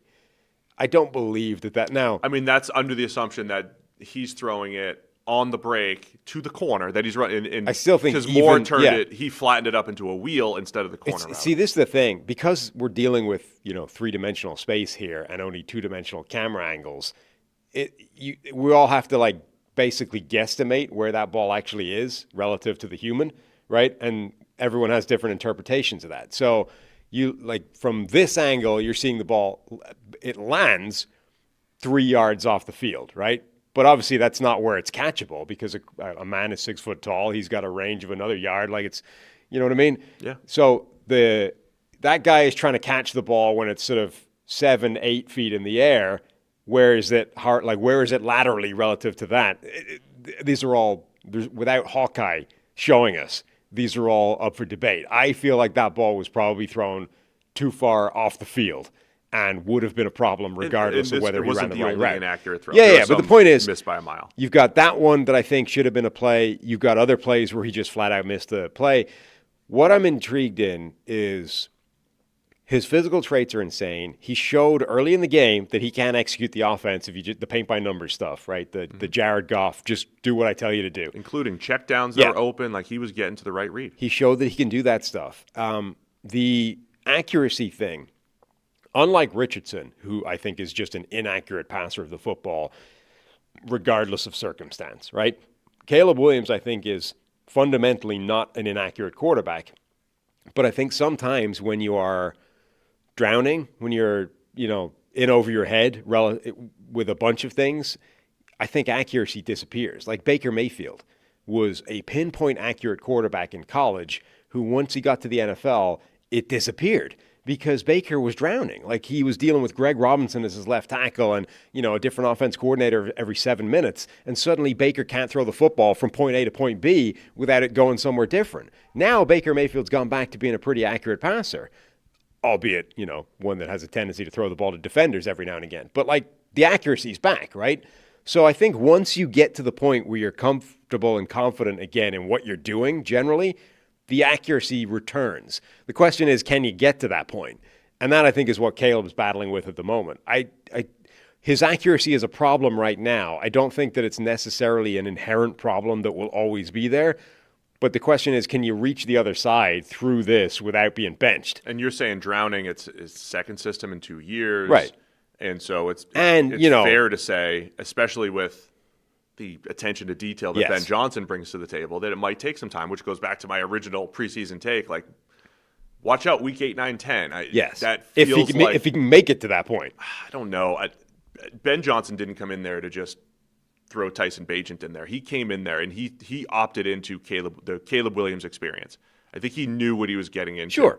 Their best bet is still Caleb Williams. Even though Bagent, right now, might run the offense better. He might have more short-term success. Producer Will Hagel's you got that Bagent watch over here, But Caleb Williams gives them their best bet. They got to stick with it, and they got to give them the reps. I agree, generally. But we've all seen situations like this where the pressure just mounts too much. Not that bad. It's not yet, but if he has a bunch of games like that, it will be. So anyway, I think Ben Johnson is intentionally overloading him to try and get him back on course. Like it's a course correction, a course overcorrection to get onto the right course, right? They skewed in one direction. They're trying to go all the way back to get you back to where you need to be. But that's the big thing is like, I think every game for a while is going to look like it did against the Vikings, where it's like, it's chaotic, it's everywhere. Yeah, it's the Vikings. When you talk about playing in the chaos, sometimes I definitely see the game through simplistic eyes of like the quarterback missed the open throw, and when he misses the open throw, therefore the defense got a little lucky, right? They allowed this open throw and the QB just missed it. But maybe, just maybe, there's a little bit of the defense involved there, all of the indecision that Brian Flores and that defense creates, messing with your reads, messing with your footwork. Even if they're leaving an open receiver, it's also kind of them making you miss it all at the same time. It is a dramatically different picture going up against Detroit's defense than it is Minnesota's defense, theoretically, right? Brian Flores. Now, Detroit blitzed a lot in week 1 as well, so it's not like you're going, we're going to see a cover 2 defense all game long. And it's not quite like that, but you're not. it should be a lot better. This is what I said coming out of that week. I thought Caleb Williams did a lot of good things. Now I want to see it against a defense that's fairer. It's a fairer task for him. Flores, I think his defense is as top as it's the highest bar you can set in terms of difficulty for a quarterback to deal with. And there were definitely plays where Caleb did not answer that task. I think it's an easier task against Detroit, and I would like to see him now against this defense. Detroit's pass rush, not as fierce. It's Aiden Hutchinson. They need help. It's not as diverse. It's not still, as diverse, yeah. But they don't have as much depth up front getting after the QB. I think Hutchinson against Darnell Wright, really fun matchup to see twice a year. Other side of the ball, the biggest question for the Lions is going to be, I can't believe I'm saying this, can they run the ball? Their offense is predicated on at least having that efficient run game. And you don't want to have too many games where it's like, oh, we're averaging 2 yards per carry and Goff's got to drop back 40 or 50 times. That's not how they want to play football. Their offense is at their best when they can disrespect you with a run on 3rd and 6 when they need to, when Jahmyr Gibbs is creating explosive plays. And then off of that, you have the play action game. You have the difficult covers of Jameson Williams, Amon-Ra St. Brown, Sam Laporta. We felt none of that in week 1 other than Sam Laporta running through the secondary a couple times against Green Bay. The week 2 change from being on the road to being in the dome, I think helps Detroit. I do wonder, that theory that I dropped yesterday, does the former offensive coach going up against his old offensive system, does he have the advantage? Does Ben Johnson know everything about this Detroit offense and how to dictate it, right? How to get them into the plays that you want defensively? I think that's something to keep an eye on when a former offensive coach goes up against his old offense. But look, it is very difficult for me to undo everything I believed about Detroit based off of 1 week. We could still say they don't have Ben Johnson. They have a whole different center guard combo here. But I can't believe that Detroit is as bad as they looked offensively for the rest of the year. Plus, Isaac Tesla will not be sick this week. It is interesting that, look, we both thought Detroit will be and would be very good coming into the season. But if you were looking for cracks in the armor and you're like, where are the potential concerns for this Lions team? Number 1 is Ben Johnson left. He's being replaced by a different style of coach who might not focus on the details as much as Ben Johnson, and does that immediately show weaknesses? And then the second thing is, look, Frank Ragnow retired. They were already shuffling the interior of the offensive line, so you've basically got a completely new interior of an offensive line that has been top 3 for the last several years, during this run, right? Both of those things were problems week 1, right? Does that mean there will be problems every week this year? No, but if you were concerned about either of those things, you were backed up from the first week. Does that hold true for this? Is that going to be an issue for both those things going forward? The other thing, by the way, remember they were saying, Aiden Hutchinson's recovery. You wouldn't believe it. This guy looks better than ever. He's cooking. We've had to institute the Aaron Donald rule. Aiden Hutchinson's sacks don't count in practice anymore because he's just wrecking things so hard. He wasn't really a factor in week 1. He got a couple of pressures here or there, but you didn't come out of that game being mad. Aiden Hutchinson was a one-man wrecking crew against Green Bay. I always take those things with a grain of salt because it's relative to coming off the injury. Aaron Rodgers is walking 4 months before he's supposed to on his Achilles. Well, it still took him a year to actually move well in a football game. Either all of those things are pure propaganda, which is entirely possible. We just want to talk up the guy coming back. You buy into all the injury recovery propaganda. I buy into a lot of propaganda. You buy into every level of way ahead of recovery, way ahead of schedule recoveries. You love that. Every piece of public information that comes out of those things is pure propaganda to talk up the guy coming back. You eat it up. Or there is a very clear difference between how a guy looks running around in practice and when you put on pads and set him loose against another paid professional athlete. Way ahead because the Falcons handed Kirk Cousins, whatever it was, $180 million based off how he presumably way ahead looked, of schedule. How he looked jogging around on the field. And then they got him out in the field and were like, that dude can't play the offense. We got to move. Got to get moving. Okay. Got to stop talking about injury recoveries. Lions by 6.5 here. Over-unders 47.5 in the dome. I'm going with the Lions. I hate this. I'm leaning on the Priors for one more week. Me too. I'll take the Lions, even though that's a big number. I think it should be more competitive. I might take the Bears in a second. See.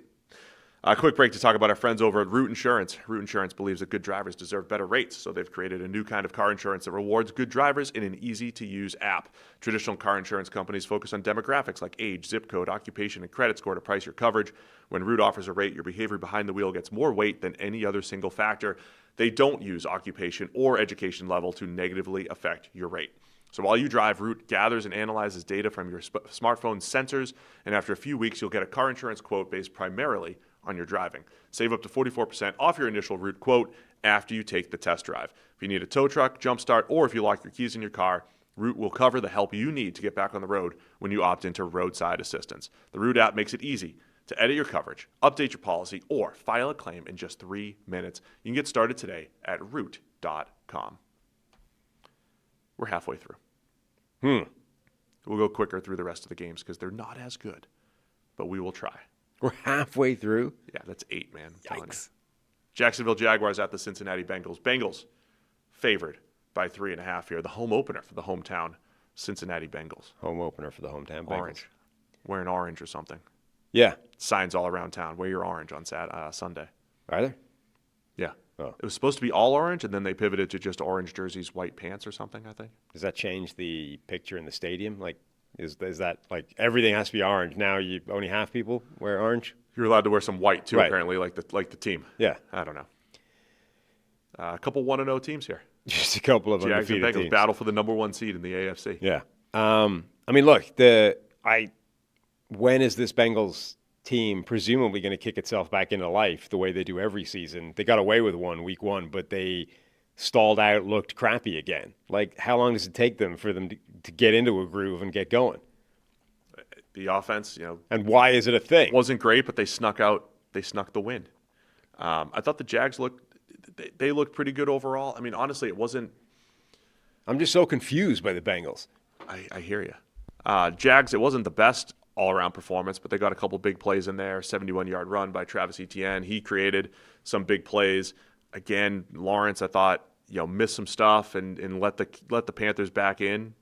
Gave them a little bit of hope when they should have been, sealing the game late with an interception. Pretty much everything on the Jags looked good except Trevor Lawrence week one, who didn't look bad, but he didn't look, you weren't coming out of that being like, oh, he's done it again. Liam Cohen, the Baker Mayfield effect. Trevor Lawrence is going to be an MVP this year. Like, Trevor Lawrence looked the same as he's looked previously. And I always wonder when a star receiver in particular, like A.J. Brown has 1 catch for 8 yards, Brian Thomas Jr., 1 catch on 7 targets last week, how much you just try to get those guys involved, not just for their own psyche, but because it's good for the team, right? Yeah. Like when Brian Thomas Jr. has 8 catches for $140, yeah, that's good for the squad.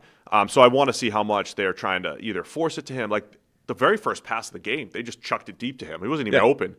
So they're going to try to get the ball to him, but him and Lawrence just were not connecting last week. I mean, we talk all the time about, Marvin Harrison Jr. and Kyler Murray not being on the same page. The amount of yardage that Brian Thomas Jr. should have had, but Trevor Lawrence hasn't been able to get it to him since he's been in the NFL is nuts. Like, and again, Or week Mac one, Jones. Well, yeah, but week one was just more of the same. It's like immediately Trevor Lawrence is back, still missing Brian Thomas Jr., who, as per usual, is wide the hell open most of his plays. I thought it went both ways, though. He had a drop on a screen. He also could have stayed in bounds on another one. So it was just both ways there. I want to see. So ETN had that long run and effective run game from the Jags, which Liam Cohen really turned around the Bucs run game when he was there. So far, he's helped the Jags. Cincinnati was pretty good in the run game last week, but it was a big question coming into the year, right? Just their defensive front and also the new scheme, which looked overmatched in the preseason. So I think that's another challenge for Cincinnati going up against the Jags, who ran the ball effectively, just traded Tank Bigsby, and now has 2 fast running backs with Bashal Tutin getting more carries next to Etienne. Or Etienne or ETN or whatever you want to call him. Yeah. The Bengals was like their backfield was just Chase Brown, basically. Yeah. Like he got all the carries, I think. He got most of the snaps. I think P. Ryan saw a few. But yeah, there's no like that's currently a workhorse running backfield. And then just when do the Bengals snap out of it? Coming out of week one last year, I said, I'm watching this offense, and I'm like, this just doesn't look anything like the Bengals offense. Mm-hmm. They're averaging 4 yards per attempt, and they weren't throwing the ball down the field. And you come out of week 1 this year, and it's like, yeah, they tried to chuck a couple down the field and didn't work, and they're averaging 4.5 yards per attempt or whatever it is. Again, just when do they snap out of it? Because at some point, Joe Burrow and Jamar Chase and T. Higgins are going to make a lot of plays. It's just a matter of when it starts. How much of a problem is their offensive line? Because that's an issue. Probably a source of a lot of the inconsistency. I mean, we know, you put a quarterback under pressure and that immediately, I haven't run those numbers recently, but it used to be the case that simply pressuring a quarterback took the passer rating down 35 points, right? Let's say that's still the case. And that doesn't even include sacks. Right. That's just passer rating, just when they actually get the ball. Exactly. So simply putting the quarterback under pressure is taking him from, it used to be the case, I forget who the crappy quarterback was, but it was like you turn the quarterback from Tom Brady into some useless, sack of a starter. Blake Bortles was the guy exactly, something like that. cite. So if you can pressure a quarterback consistently, that's what you're doing. Joe Burrow is the Tom Brady in this situation. Like, he's an elite level, one of the best 4 quarterbacks in the game. If you're able to pressure him consistently, you're going to reduce that effectiveness significantly. And the Bengals' offensive line is, former top pick who's yet to be really good in the NFL, Amarius Mims, Dylan Fairchild, Orlando Brown Jr., Ted Karras, Dalton Reisner, who they just signed off the street like a week or 2 ago. And remember, we just said good offensive linemen are not available on the street the week before the season. That should probably tell you something about Dalton Reisner and what he can be. It's a bad offensive line. And I would say the Jags pass rush, Trayvon Walker brings some power to the table. Josh Hines-Allen just dominated last week against a backup left tackle. I think he can have some success against Orlando Brown. Mm-hmm. Eric Armstead, you've got another just difficult to block, long 6'7" defensive lineman. They're going to get some pressure. But we've talked about this every week. Burrow handles pressure well. It's honestly just a matter of when do you find your consistent rhythm if you're the Bengals offense. By the way, Next Gen Stats has the Bengals on the other end with 0 pressures in the first half last week against Joe Flacco. We get the Trayvon Walker, freak athlete at edge for the Jags. We've got Shamar Stewart on the other end for the Bengals. He had a really nice debut last week. But yeah, to me, and Trey Hendrickson, the most unlikely looking freak athlete of all time. Yeah. He doesn't look like a freak athlete, but he actually is. Good. When you go look at his numbers and his measurables. Oh yeah, and he moves well, stuff, and he had a freaky athletic profile, despite a guy that looks like he's Yeah. Again, on paper, if this is a Week 8 game, I'm like, man, I like the Bengals. I think Chase and Higgins on the outside against these Jags corners, they should have the advantage there. Yeah. And they still might. But favored by 3.5, and it's the early season Bengals that continue to be here, and you never know when they're going to come out of their slump. I hate to keep citing that, but it's just a multi-year trend now. I'm so confused over it at this point. I bought into the idea, the logic, the theory that they're rusty and it takes them a little bit of time to get the rust knocked off every single season, and so playing in preseason would fix that, right? And they played preseason. They looked sharp as hell. They went out there in the first drive. They looked sharp, and then it just disappeared. Click, gone. What? That makes no sense to me. Amarius Mims limited with an ankle injury at practice too. I think Trayvon Walker is starting to find his way to be like a Shamar Stewart, just crazy disruptive and causing havoc, right? Causing some problems. If Mims is hurt or not playing, I think the Bengals O-line has even more issues. And so Shamar Stewart's going to be fun to watch, though. He's got that thing. You mentioned it, and it's true. It's difficult. It's not quite like Jared Verse because he's just not as good at it. But he does have that thing where you can visibly see that his strength plays differently to other people. He hits people and they stay hit in a way that other guys are not able to do. Right. There's something to that. Even if he's not as good as other players, anytime a guy brings something physically completely different to the table, it is a game changer. Because he might just not get blocked. He might not finish the plays. He might just not get blocked. And look, he just disrupts so everyone else finishes. And, and it ends up being a net win. And he may well improve dramatically and become that well-rounded, dominant player. But right now, what he is bringing to the table is, even if he brings nothing else, he is hitting offensive linemen in a way that they don't get hit on a regular basis. All right, man. Bengals by 3.5 here Sunday at 1. Over-under, by the way, 49.5. So Vegas is not as concerned about this Bengals offense as maybe I am. Yeah, I hate it, but I'm going with the Bengals. I'm going with the Bengals and their offense. All right, I will take Jacksonville in the AFC Central matchup here. Old AFC Central matchup. Bengals. We used to see this twice a year, Sam. Bengals and Jags. New England Patriots at the Miami Dolphins. Dolphins favored by 1.5. A couple 0-1 teams battle for last place in the AFC East. A couple things coming together here. You have Miami looking like the worst team in the league last week. We're getting shut out until they snuck an 8 spot in there. And then you've got New England traveling to Miami in September. You get those two things battling against each other. The history of the Patriots in the Belichick era, the Brady era, going to Miami in the heat, or whenever they went to Miami, having those challenges. And by the way, like Tua's Dolphins, they've pretty much dominated the Patriots, even in post Brady world. You have that going up against the fact that Miami looked like the worst team in the league last week. Yeah, and look, this is a classic overreaction spot, right? Miami presumably can't possibly be as bad as they looked in week 1 because, as Mike McDaniel said, the good news is it can't get any worse than that. That was literally as bad as it gets. I like the Dolphins fans in the chat are like, just skip it. You don't have to talk about the Dolphins. And I kind of agree. They can't possibly be that bad because that would make them by far the worst team in the NFL, and they would be heading for a winless record or, one win somehow flukily across the course of the season. So you assume it's going to get better, but it's hard to find reasons why because everything just feels like a bummer. Like Tua's getting into it with reporters. Mike McDaniel sounds like a guy that's just fed up with life. Tyreek Hill's getting in further. Everybody else down. Right. Tyreek Hill's getting in further off-field trouble. Like everything's just bad. And this is on top of an offseason that sounded terrible and, a downer across the entire thing. Like it's the vibes in Miami are so awful right now that it's hard to see them snapping out of it in a week. Yeah. And now the Patriots coming off of, I would say, disappointing 20-13 loss, being down 2 scores in the fourth quarter to the Raiders.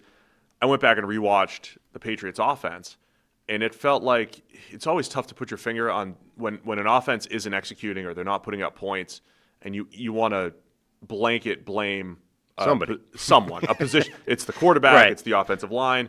This was one of those, it felt like one thing screwed up on every play type of deal. Drake May missed some wide open throws. The same thing we're talking about with Caleb Williams. Just missed some wide open throws.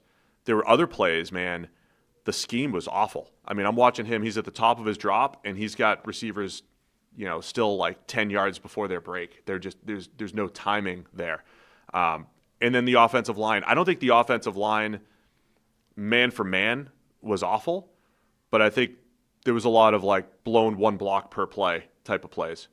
Will Campbell, same thing, right? I thought 90, whatever you want to say, were tackles. Big chunk of the plays were good. There was 3 really clean whiffs, just bad losses. And that's always my biggest concern with Will Campbell. When he loses, they're pretty clean. And it's not even this length thing or whatever. He's letting guys get outside of him pretty quickly. So Malcolm Kuntz got him a couple times. Jared Wilson had a couple of those, the rookie guard up front. So they've got some of these growing pains in there.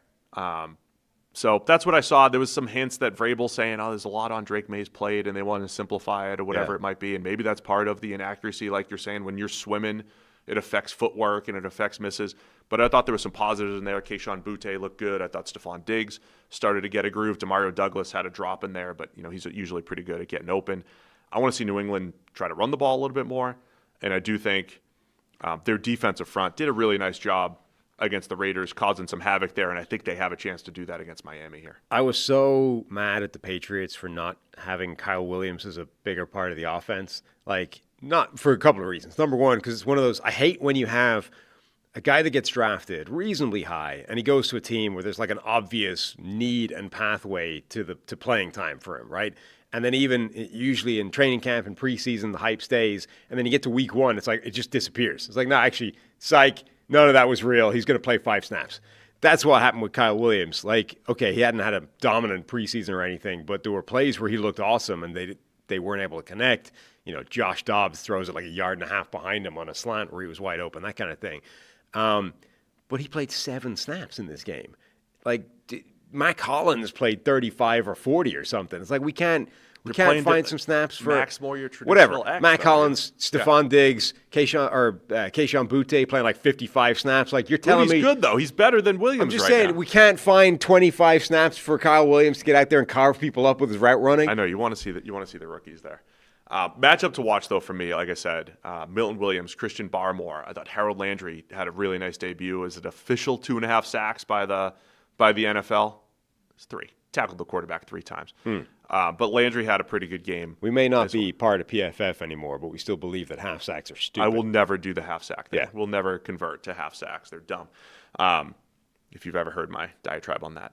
Kayvon Chason had a really nice rush in there last week against Colton Miller and got back there. He's continuing to be a disruptive player at this point. He figured it out in year 10 or whatever it is? Yeah, like as a edge 2.5 rusher. He's not like your real 2, but if he's a 3, you're pretty happy with it. I think that's where Chason is at this point in his career. Is Kayvon Chason the new Jason Babin? You know, you spend like 8 years waiting for him to break out, and finally there it is. Nobody knows who Jason Babin is. Nobody knows. Love Jason. Get him in the wide 9, and he's good. Anyway, big matchup for the AFC East. Can Miami bounce back from looking awful? And New England, again, they looked pretty good early on, and they just never found that rhythm offensively. But I think they have it. Objectively, I'm looking at it, and I'm like, one thing screwed up per play, and I think they should have some more opportunities offensively against Miami here. When in week 1, I think the Dolphins had started that game as favorites, and it surprised me at the time. And then the Colts became favorite as the line wore on. Again, was Vegas vibe changing? Yeah. Things? Yeah. Again, it kind of surprises me that Miami have started off favorites in this game, even though I kind of get it in terms of, look, they can't possibly be that bad, and the Patriots weren't very good either. But for the same, I'm going to stick with it. I'm not buying. The vibes are so bad about Miami. I'm not buying any kind of positive performance until I see one. Yeah, I'm going to go same. I'm going to say New England until Miami proves otherwise. Yeah. Right? I mean, which they could. I mean, they're at home in Miami. Tua can't be as bad. That was the worst I've seen him. None of it can since be his as rookie bad. season last week. None of it can be as bad, possibly, as it was. But their 2 best players are dealing with stuff, so who knows? New York Giants at the Dallas Cowboys Sunday at 1. Another couple 0-1 NFC East teams here. Cowboys favored by 4.5. 44.5 is the over-under from FanDuel. Deron Bland dealing with a foot injury. More reports that he's going to be out, having surgery and out for weeks for the Dallas Cowboys. Yeah. Cowboys, so they lost, but I think overall they were more encouraging than not in that game. I mean, they gave Philadelphia a game despite CeeDee Lamb dropping like 4 passes or whatever it was, like having one of the worst games from the drops point of view that he's ever had. You have to be pretty encouraged by that. Dak Prescott looked very good, had some more plays that should have had, obviously with CeeDee Lamb's drops, but like had some plays that should have had much more production than he actually ended up having if you're just looking at his box score. I think overall it was a pretty encouraging performance from Dallas. No, I agree. I mean, their run defense stepped up when they needed to slow down Saquon Barkley and stay in the game. I'm not saying it was all Kenny Clark, but they definitely showed a little bit there. I think the pass rush is going to still be a concern for them, but maybe not this week against the Giants and their offensive line. I mean, the Giants' offense is a concern because everything looked a lot like it has the last couple of years. Malik Neighbors, and that's it. So that's an issue. I'm going to be fascinated by the Giants' D-line every week, though. Every single week with Dexter Lawrence, with Abdul Carter, with Kayvon Thibodeau, with Brian Burns. Every single week, I think they have the potential to disrupt a game. Yeah.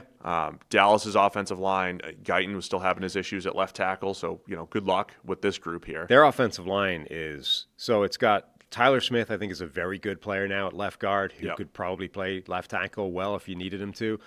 Cooper Beebe, I think, is a good player at center. Tyler Booker, the rookie, obviously TBD. But now I think you have problems at both tackle spots. I think Tyler Guyton just isn't a good player and hasn't been in the NFL. And then I think Terrence Steele has not been the player that he was since coming back from injury, and at this point in his career may be like firmly on the downslope. Yeah. So you might have problems at both tackle spots permanently for this Cowboys team. Yeah, so that's where I think the Giants are going to be tricky every week, or where my preseason optimism came from. Can their D-line dominate? Now, I thought last week Washington did a really nice job excuse me, getting rid of the ball, getting the ball out of Jaden Daniels' hands. I got it. I'm good. Not going to choke this time. Jaden Daniels was getting rid of the ball pretty quickly. I think Dak has the ability to do that as well. Yeah. There are a handful of plays where when we talk about quarterbacks being under pressure, sometimes it's conveyed as a percentage, like 40% of the plays, like Brock Purdy was under pressure 40% of the plays or whatever it was. But a lot of times it's just one guy. The real difficult pass rushes is when it's 2 and 3 and it's coming from everywhere, and not only are you getting pressure from the edge, but the whole pocket's collapsing. There were a couple of those plays last week where the Giants showed that ability. Yeah. 3 wins, and Jaden had nowhere to go, right? And if there's not an immediate 2-second read, the play's over. That's where the Giants D-line, they're going to pull some random upset this year, or they're just going to have a random dominant game because those guys win up front. And this could be the game against the way Dallas's pass blocking unit. I do think that generally speaking, Dak Prescott holds the ball longer than most quarterbacks. Like he's usually at the high end of the average time to throw type of spectrum, even in adjusting for scrambles and stuff. And with the problem at tackle spots, that sets up for a guy like Abdul Carter specifically, but also Kayvon Thibodeau, Brian Burns, to get pressure. And then Dexter Lawrence is just a unique one-of-one weapon as a nose tackle pass rusher. I mean, it's a game where that Giants defensive front should get pressure on Dak Prescott based off the matchup with that offensive line. Dak had a really good game the other night. Yeah. Some tight window throws that were getting through. Some obvious the much maligned CD Lamb based off of the drops, even though he's still awesome. So, look, I think Dallas is... Some of those throws were vaguely homicidal in nature, though. It got there. I see a lot of people having the discourse between the tight window, big-time throw, and I think it's an interesting... the one thrown into a safety, right? It is an interesting debate, right? If you get the ball in there, is that your job done as a quarterback, or do you have some responsibility for what exactly you're leading him into in terms of your receiver? Michael Irvin had this sort of discussion recently about catching a slant, and particularly back in the day where the hit rules were not what they were, you are literally being led into a brick wall on a slant, and your job was to go out there, catch the damn ball, and run into that wall. And Michael Irvin was like, I would tell myself, you run that slant or you run all the way back to the ghetto, and that was how he dealt with it mentally. It's not the way it was because you can't hit receivers the same way, but there are plays where you are leading your receiver into inevitably a massive hit. And at the very minimum, you're giving that guy a shot that he doesn't need to take. But at the worst case, you're making it more difficult. It's inevitably going to be a pass breakup because the guy's about to get nailed. So, yeah, there was 3 or 4 of those plays in week 1 where Dak gets a ball in there, and it's I don't know that that's a great throw, though, because of what the inevitable outcome of that confluence of physics is. I'm not sure you just go, well, the ball arrived before the human, therefore it's a great throw. Then it's okay. I want to keep an eye on this Dallas pass rush. I thought some of their edges, Sam Williams, Dante Fowler, Marshawn Nealand, they showed some flashes last week, especially what Nealand did. But against the Giants this week, I think on that side of the ball, need to show that you can get after the QB without Micah Parsons. Yeah. With the Giants' offensive line issues. All right, man. Cowboys by 4.5 here. Where was it before? Don't know. Is that what it is? I'm taking the Giants to cover this, if not win. What did I take? You took Dallas. I did take Dallas. I thought this was higher, so that's good. Yeah, I'll take Dallas by the 4.5. Yeah. Jackson Dart watch continues. I wonder. They have the Chiefs. So they have the Chiefs the next week on Sunday night. You probably don't want to start Jackson Dart. We play this game, right? Yeah. You probably don't want, all right, first game, go get Spags. You probably don't. I do kind of wonder how much they play that game at all. I also wonder. I could see them throwing him in for a spark.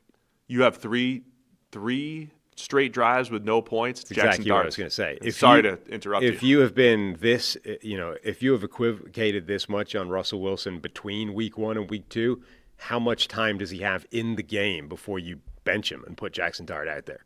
I'm calling that. Dallas is going to win and cover. Jackson Dart spark game. Remember when we used to predict stuff and do it pretty well? Yeah. Let's McMullins. try. Let's try. Maybe we'll get the Nick Mullins game. I'll take Dallas. Harry's pick, TBD. Los Angeles Rams at the Tennessee Titans. A little Super Bowl rematch from '99. 1 yard short. Yep. Sunday at 1. Rams favored by 5.5 here. Have to say, have you seen some of the Cam Ward discussions this week? No. Nothing crazy. Let's talk about Cam Ward, number 1 overall pick. Dan Orlovsky, I think Chase Daniel, both raving about the Cam Ward film. So the backup QBs love him. Well, he's making throws that they can't make. He is.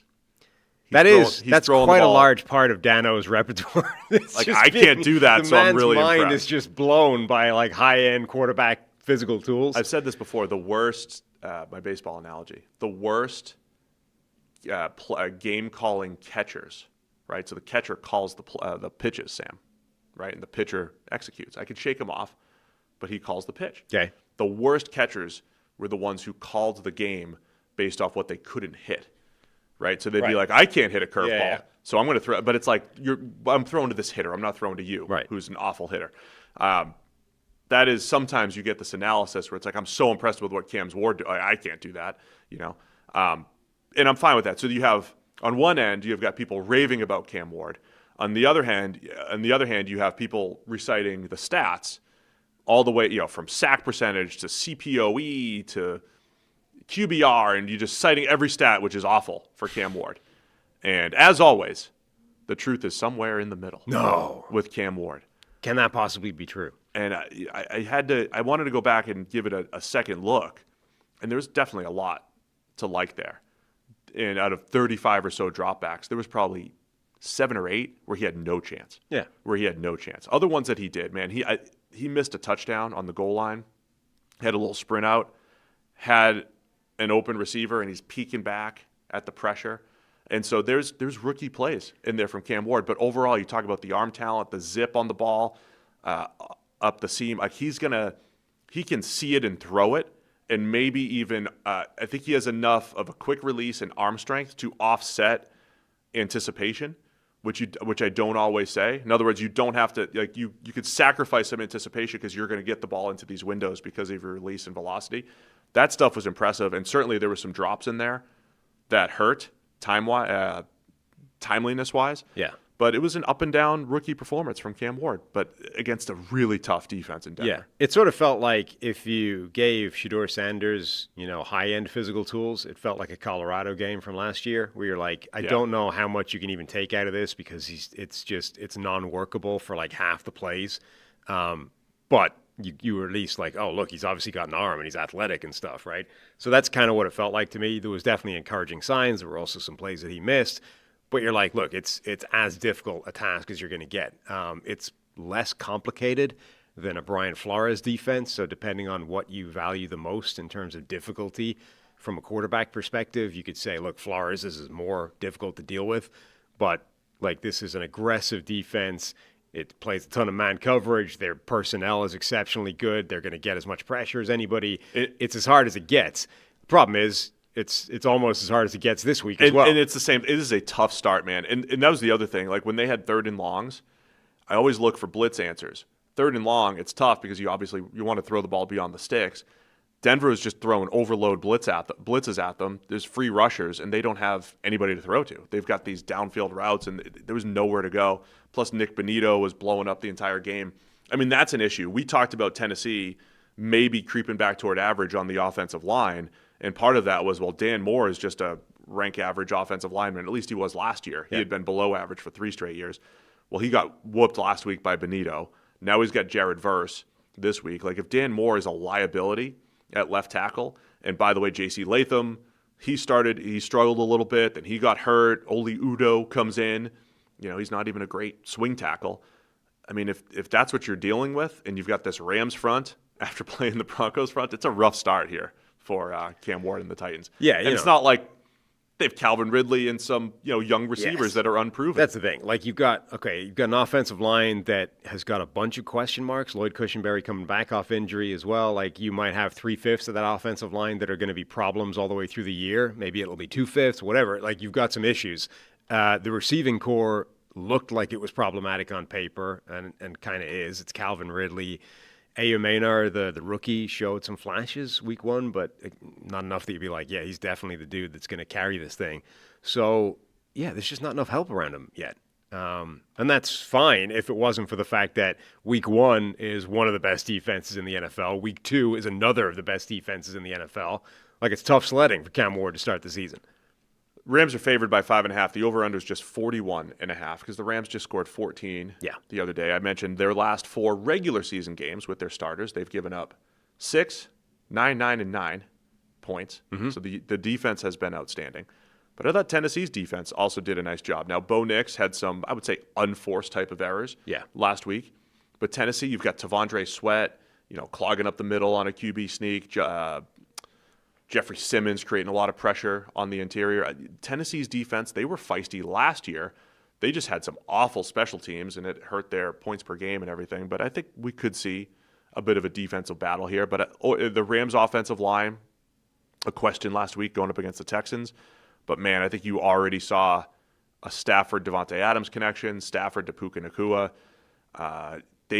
You give Stafford time, I think they're going to find ways to create some big plays in the pass game here. Yeah, I feel like the Rams defense will do a similar job on the Titans offense that the Denver defense did, and then I feel like the opposite side of the ball, I think the Rams will have more success on offense this time against a defense that's still feisty, but they're not as good as last week's opponent. So I expect the Rams to win this reasonably comfortably and cover. Look at you, jumping right to the pick. That's good. Getting on pace here. I'm going to take Tennessee.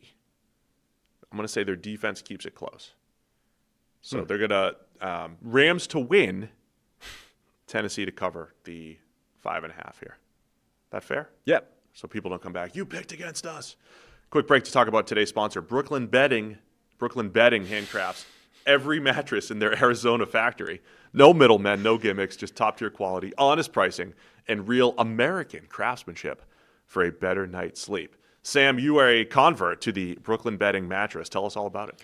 Yeah, they sent me one out. It comes in this preposterously small box for such a giant mattress. It's a king-size mattress that's like colossally thick relative to the old battered mattress we were on. Comes in this tiny box, dragged it up the stairs, cut it loose, and now I'm sleeping on this awesome mattress that's absolutely been a monster upgrade compared to what we had before. Love it. So you also can join Brooklyn Bedding. You go to brooklynbedding.com and use our promo code CheckTheMic at checkout to get 30% off site-wide. This offer is not available anywhere else. That's brooklynbedding.com and promo code CheckTheMic for 30% off site-wide. Make sure you enter our show name after checkout so they know that we sent you. brooklynbedding.com. Promo code is CheckTheMic. That's a phenomenal enunciation there on bedding. You're doing a great job. Thank you. Because I was confused at first. I just want to make sure people know, especially when they're listening, we're talking about betting, not putting money down, other than for a mattress, which you should do for 30% off. San Francisco 49ers at the New Orleans Saints. A little Mac Jones versus Spencer Rattler action here. Niners favored by 3. Brock Purdy and the rest of the 49ers dealing with injuries. We tried to solve their problems yesterday. We gave them a little roadside assistance from Root Insurance yesterday. But Mac Jones will likely be getting the start here as Brock Purdy has multiple injuries. Might miss 2 to 5 weeks. In the 2 to 5 week range here, we're talking about Purdy. As you said, the frustration with the dude finished the game, and then all of a sudden he's just not going to play for weeks. Made the play to win the game, and then is actually, by the way, might be out for 5 weeks. J.J. McCarthy had one of those. Stafford had one of those. Like he finished a game, and then the next day they were like, he's got a broken back. Ty Chandler is on the Vikings questionable, injury list. The dude, remember the last thing anybody saw of Ty Chandler was him running the ball out of the end zone. Yeah, clever. Look at Ty Chandler there, knows what he's doing, well coached. And then it's like, by the way, he might miss the week. I called him Tyson yesterday by accident. It's like, I don't understand that. So Niners Saints. Thoughts on this game? So on the one hand, I would be fascinated to see Mac Jones finally, united with Kyle Shanahan, the coach who, obviously coveted him at the top of the draft and then was allegedly talked out of the draft pick in favor of Trey Lance. I'd be really interested to see Shanahan and Mac Jones together if the full suite of San Francisco weaponry was in place. However, it's not, and it's very not.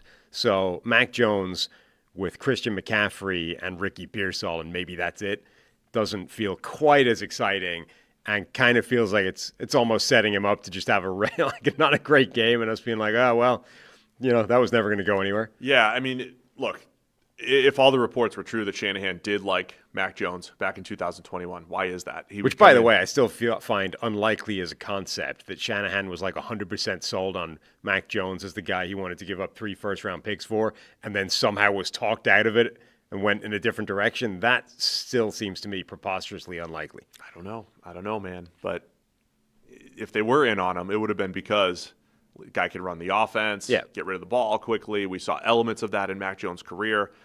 Below average arm strength, so if there's any sort of hesitation there, he puts the ball in harm's way. You're working with a fine line. I used to joke when Kellen Moore was trying to play, the Saints head coach right now. I would love to. I want to see a guy with a 7th grade arm play in the NFL. I want to see that. Because Kellen Moore was so good from an anticipation standpoint. He was so good at all these other things, accuracy, anticipation, but the arm was so below average. It's like, can this ever actually work? Kellen Moore has a 400-yard game in the NFL. So it can work that much. I think Mac has a better arm than Kellen Moore. But when you watch players play like that, they have to be so good at everything else. So I think Mac has to be so good at everything else to offset that. And once again, the Saints, I don't think they're one of the better teams in the league, but they look pretty good on the offensive line last week as far as pass protection goes. I think they handled the new front from Arizona better than expected. They've got a couple playmakers. They're not an awful roster week to week. It's just the totality of it. Again, I think we'll land with fewer wins than most teams in the league. Yeah, I mean, they were reasonably impressive week 1, certainly relative to expectations. But you are kind of reminded there are quite a lot of good players on that team still, even though they're expected to be one of the worst teams in the NFL, maybe get the number 1 overall pick. I mean, the weaponry they have, albeit some guys coming back off injury and stuff, but like Chris Olave and Rashid Shaheed and Juwan Johnson and Alvin Kamara and Chris Olave, and they traded for Devon Vele, like Kendre Miller is there. It's a team with quite a lot to work with. Spencer Rattler showed in week 1 that he can play in the NFL. It's not a total write-off that he can be an improving player as things go if he gets enough time to do it.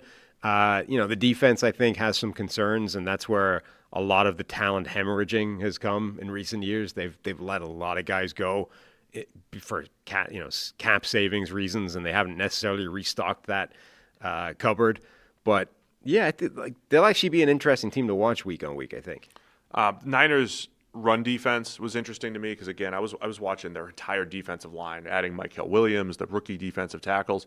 I think man for man, they were okay, but as a scheme, they did a pretty good job of limiting explosive plays from Seattle. I think that Seattle only had a long run of 8. Alvin Kamara ran the ball pretty well last week. He had some plays. I'm watching San Francisco's defensive front again. I saw people talking about the late stemming on the defensive line, like late adjustments on the defensive line to mess up blocking schemes. Just something to keep an eye on. Where you use the phrase "smoke and mirrors" a lot for Brian Flores. It's kind of a run defense type of tactic here for a team like San Francisco that might have some questions in their defensive front, but also have great linebackers like Fred Warner. D. Winters have some speed to get to the ball. So just something to keep an eye on there. If they can make the Saints one-dimensional, you really don't want Rattler, dropping back 45, 50 times here. Yeah, and San Francisco blitzed a lot more week 1 than Robert Saleh has typically done in the past, which might be an indication that he knows he doesn't have the horses that he used to have either in San Francisco or with the Jets. Like, he's going to need to do some more creative schematic stuff rather than just rely on 4 awesome guys up front. And then just keep an eye on, I think, McCaffrey. And, with the old 49ers where, good luck covering everybody, good luck stopping the run game, good luck with everything. You've lost so many playmakers. Yeah, I think Pearsall can create some big plays. He is a downfield threat. He's not just a shifty slot receiver. He's a downfield threat. But McCaffrey's going to be the guy and continue to move him around and create mismatches, and probably going to see a ton of carries again until the calves fall off. Those calves fall off. To whatever. I mean, it's kind of ironic that right now everybody except McCaffrey is injured, basically. And he was the one guy that was like a massive injury concern coming into the season. So, yeah, I mean, dude, imagine if he goes down in this game, like what are they left with? Ricky Pearsall running the offense. Yes. All right, man. Niners by 3. Where are you going? Where am I going? Am I believing in? I took the Saints. Yeah, so did I as well to cover this. At home as underdogs. Mac Jones with the injury-riddled 49ers offense. I don't love the Saints as a team, but I'll take them to cover this one. Keep it close. Yeah, same. Keep it close enough. Cleveland Browns at the Baltimore Ravens. The Ravens are favored by 11.5 here, coming off of their disappointing 41-40 matchup.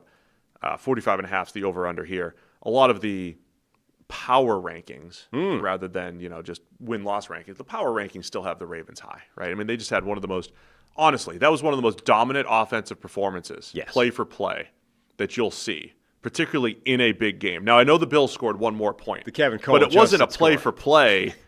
Like the Ravens were averaging like 10 yards per play in this game. Yeah. And so it's tough to forget that. My first question is going to be the psychological aspect of this thing. But for the Ravens, they're blowing this 15-point lead with 4 minutes left. But for the Ravens, they're kind of used to this. Sure. They've done this before. I also don't think that affects the game against Cleveland. I think it might affect the game against Buffalo in the playoffs, or the game against somebody they play legit. Kansas City in a couple weeks, and if they're sitting there up 2 scores again in the fourth, are they worried about it? Yeah, I think those are the games that it might have psychological aftershocks for. I don't think it affects this game whatsoever. The bottom line is, there are a bunch of numbers, like EPA per play or whatever. Find a number that you like that sort of encapsulates general overall production. It will say the Ravens should have won that game against Buffalo, I think, fairly handily. And just because of a freakish confluence of fourth quarter events, they didn't. But I think, because of that's the way power rankings and stuff, theoretically, if you're projecting what we saw in that game forward over 17 games, you would say the Ravens look really, really good. It is still an extremely deep roster team, top to bottom. They're one of the most formidable teams in the NFL, even if they found a way of choking that game away. And you could raise concerns about the Ravens' defense, and that's probably valid. But I think they're better. They're better than that. They gave up a lot of points and they short field at the end and everything, but they have the horses to rush the passer. I still believe in their secondary. Kyle Hamilton had a little finger injury. I think he should be fine. They have Nnamdi Madubuike with an ankle injury, and he was limited or did not participate yesterday at practice. Jair Alexander was limited as well, and he was a bit of a concern, got picked on, and I think at this point in his career, between injuries, not being on the field, and will he be effective enough? Maybe. I liked it as a buy low to see what he is, but quarterback 2 opposite Nate Wiggins still might be a question for Baltimore. So I think those are things to keep an eye on when we're talking about an 11-point spread and will this be a close game. I think Cleveland's defensive front did some really nice things last week, right? You still have the Myles Garrett factor. Isaiah McGuire looking good on the other end. Mason Graham showed enough. Had a couple really disruptive plays in there against the Bengals. So I don't think Cleveland's going to be an easy out every week. I mean, they only scored, 16 points or whatever it was. Joe Flacco, I still think he's going to play his way to the bench at some point, but he actually had a pretty good, clean game in that performance. He had 2 interceptions. They were both absurd, ridiculous interceptions where his wide receiver, if you're one of those people, it's like, interceptions should go against the wide receiver. Those are plays where the interception belongs against Jerry Jeudy should have an interception on his name, not Joe Flacco. Whoever the other receiver was. Tillman should have an interception against his name. Not Joe Flacco should have 0 interceptions on his name, but his wide receivers put 2 of them there. So that was absolute freakish. Literally 3 turnovers if you count the 2 interceptions and then the turnover on downs where Jerry Jeudy just drops a perfectly thrown ball right to him. 3 turnovers went against the offense and Joe Flacco because wide receivers conspired to do something ridiculous. Okay, drops happen, but the interceptions, genuinely, I've never seen 2 of those happen in a game for the same team. So if Joe Flacco has the same kind of performance again, you would imagine the Browns score significantly more than 16 points. It is one of those games, too, where the Browns were at home week 1. The Ravens had this tough game on the road. Going back to Baltimore, where I think the Ravens will have some success here. It is a massive game for Baltimore. Yeah, they're 11.5-point favorites, but if they slip up here, they have the Lions, Chiefs, Texans, and Rams coming up.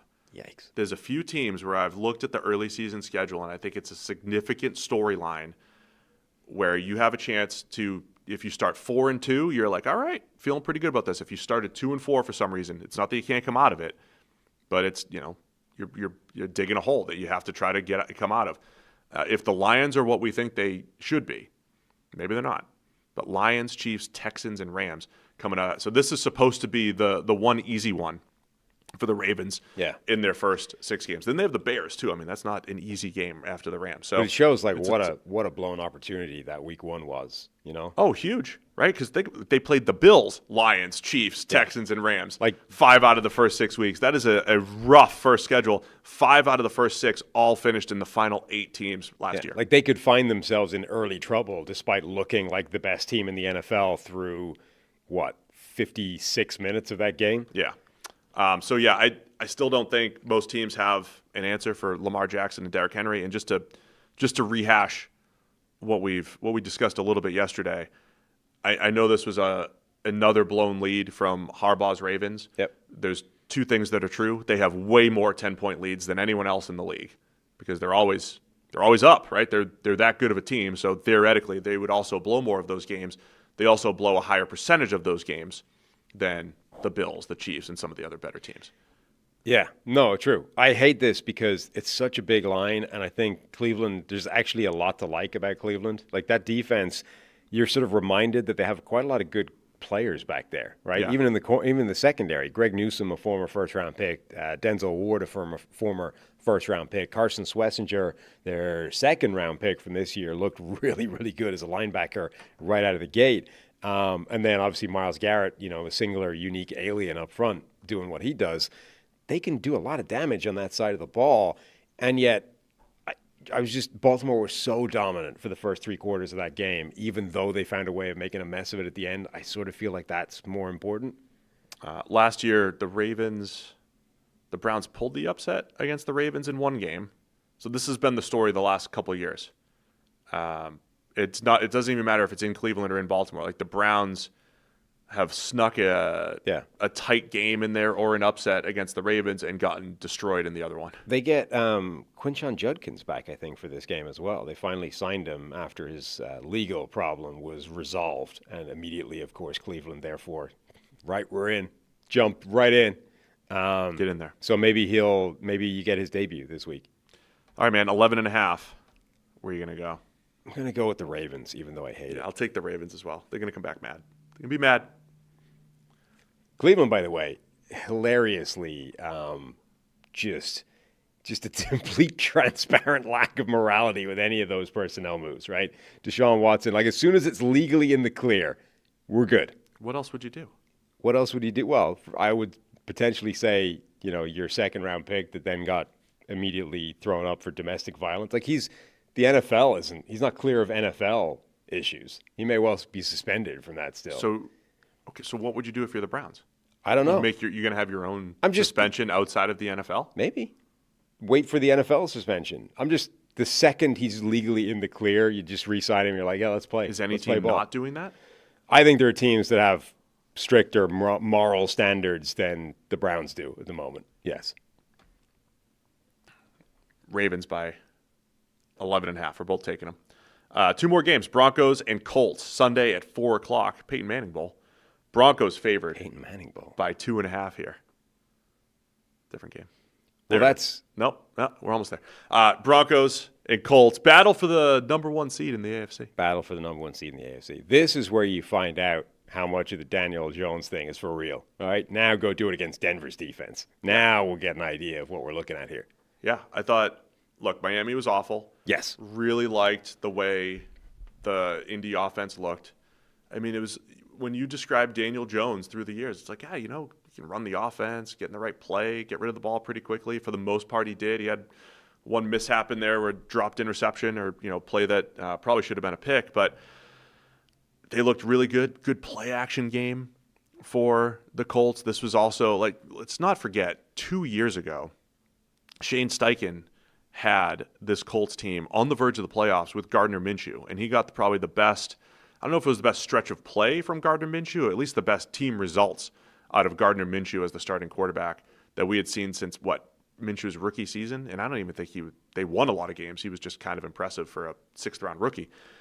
So last year, we thought coming in, hey, Shane Steichen's he calls good plays and puts them in position to succeed. And we just saw a lot of inconsistency from Anthony Richardson and Joe Flacco. So maybe it's a good marriage.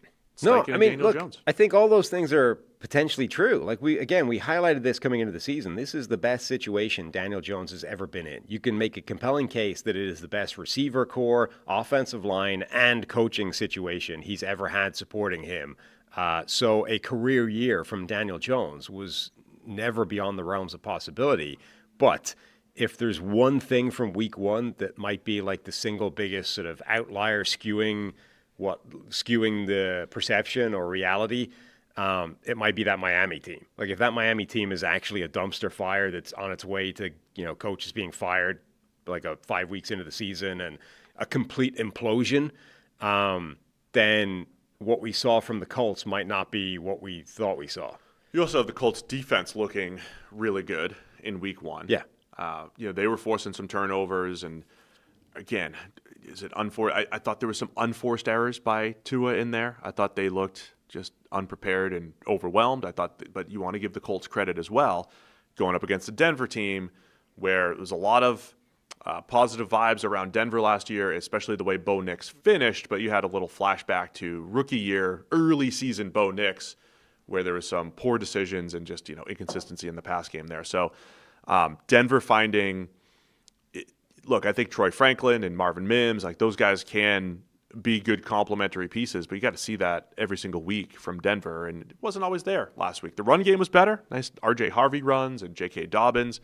I think that'll be a factor for Denver against Indy here, but as much as I want to see how good was Indianapolis' offense, like are they for real? Is their defense for real? Lou Anarumo, new system, and they have a good group of players there. We've used the word solid 900 times this offseason describing Indy. That's what they have on both sides of the ball. Solid team. Yeah. Does their defense have the same kind of performance? And honestly, more relevant, I think, to that side of the ball is, does Bo Nix have the same kind of performance that he had last week on the negative side? Like he had a bad game. That looked like the worst version of rookie Bo Nix, only potentially even worse because he had more aggression and confidence than he had early in his rookie season.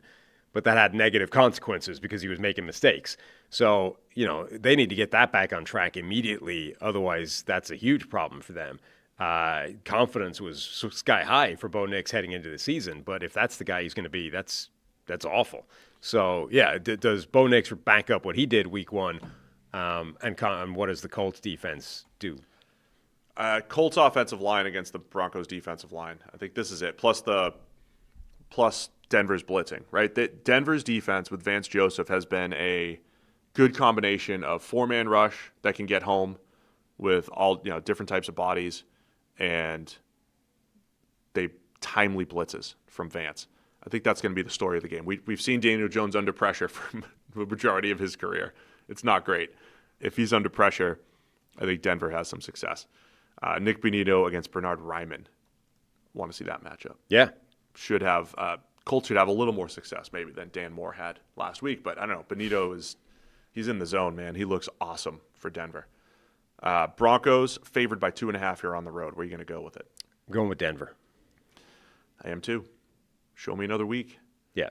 Show me another week. I mean, if the Colts, Indy, I don't even need them to win this game, but if they look like something like from a week ago, and even if Denver still sneaks out the win, like if they're able to back up that kind of performance against Denver's defense, then I think we'll see a competitive game. I don't think there's a massive difference in roster strength here. No, so as long as if their offense looks good again against Denver's defense instead of Miami, then I think you've got something real. All right, man. Last game to wrap it all up: Carolina Panthers at the Arizona Cardinals, Sunday at 4 p.m. Cardinals favored by 6.5 here. 1-0 Cardinals going up against the 0-1 Carolina Panthers. Yeah, and I was kind of disappointed by Carolina week one. I don't think we saw a lot of what we were expecting to. Bryce Young, I don't think, had a particularly impressive game. Maybe it wasn't as bad as the numbers suggested, though he's now working on this streak of the numbers are always worse than Bryce Young looks like he should be playing.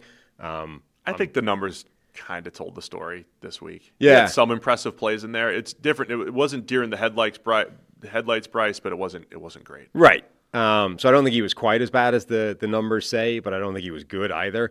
And overall, you're like, it's just another one of like, there's a bit of optimism about Bryce Young and the Panthers and what they've done, and then you hit the rubber meets the road and it doesn't quite match up.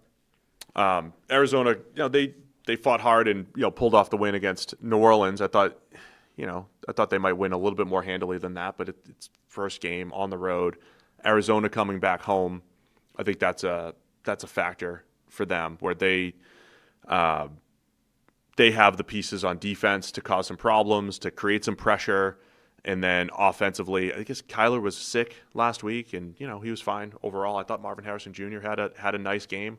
It's gonna be tough for Carolina because they didn't get a lot of pressure last week. Well, that was another one where that's the like thing they were supposed to have improved, and it just wasn't there. But it's like the Kyle Williams thing again. It's like they drafted a couple of rookies. We're excited to see what those guys can do, and they get like 10 snaps apiece. Yeah, and they barely played. Yeah, it's not like there's dominant forces keeping them on the sideline. It's like we were waiting to see Nick Scorton and Princely Umanmielen like turned loose as the solution to Carolina's pass rushing problem. It's like each of them played like 7 pass rushes or whatever, got 7 attempts at the quarterback. You're like, what? What was the? I'm trying to find the pressure leaders for Carolina. It's not great. They didn't have much. It's not great.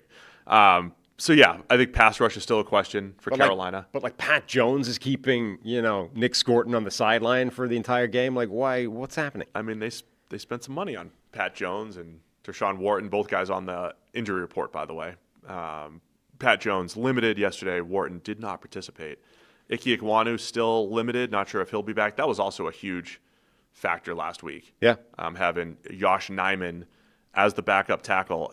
Sometimes I hate when it's like, there's this one matchup. But when you see Josh Hines-Allen getting quick pressure that often, sometimes one matchup absolutely blows up a game. And in last week, that was a factor for Carolina. If Ekwonu, who's better at least, is out there, that's going to be better when you go up against the Josh Sweats and Baron Brownings. And this, like the Ekwonu thing is going to be a problem for a while, I think. Like, remember, appendectomy, it depends exactly how the appendectomy happened surgery-wise and, when it was caught and when it was a thing. But if you're an offensive lineman, independent of when you come back into the starting lineup, right? Like some guys, I think Alex Mack maybe had one and played the following week. Like he was on the field at the very earliest opportunity.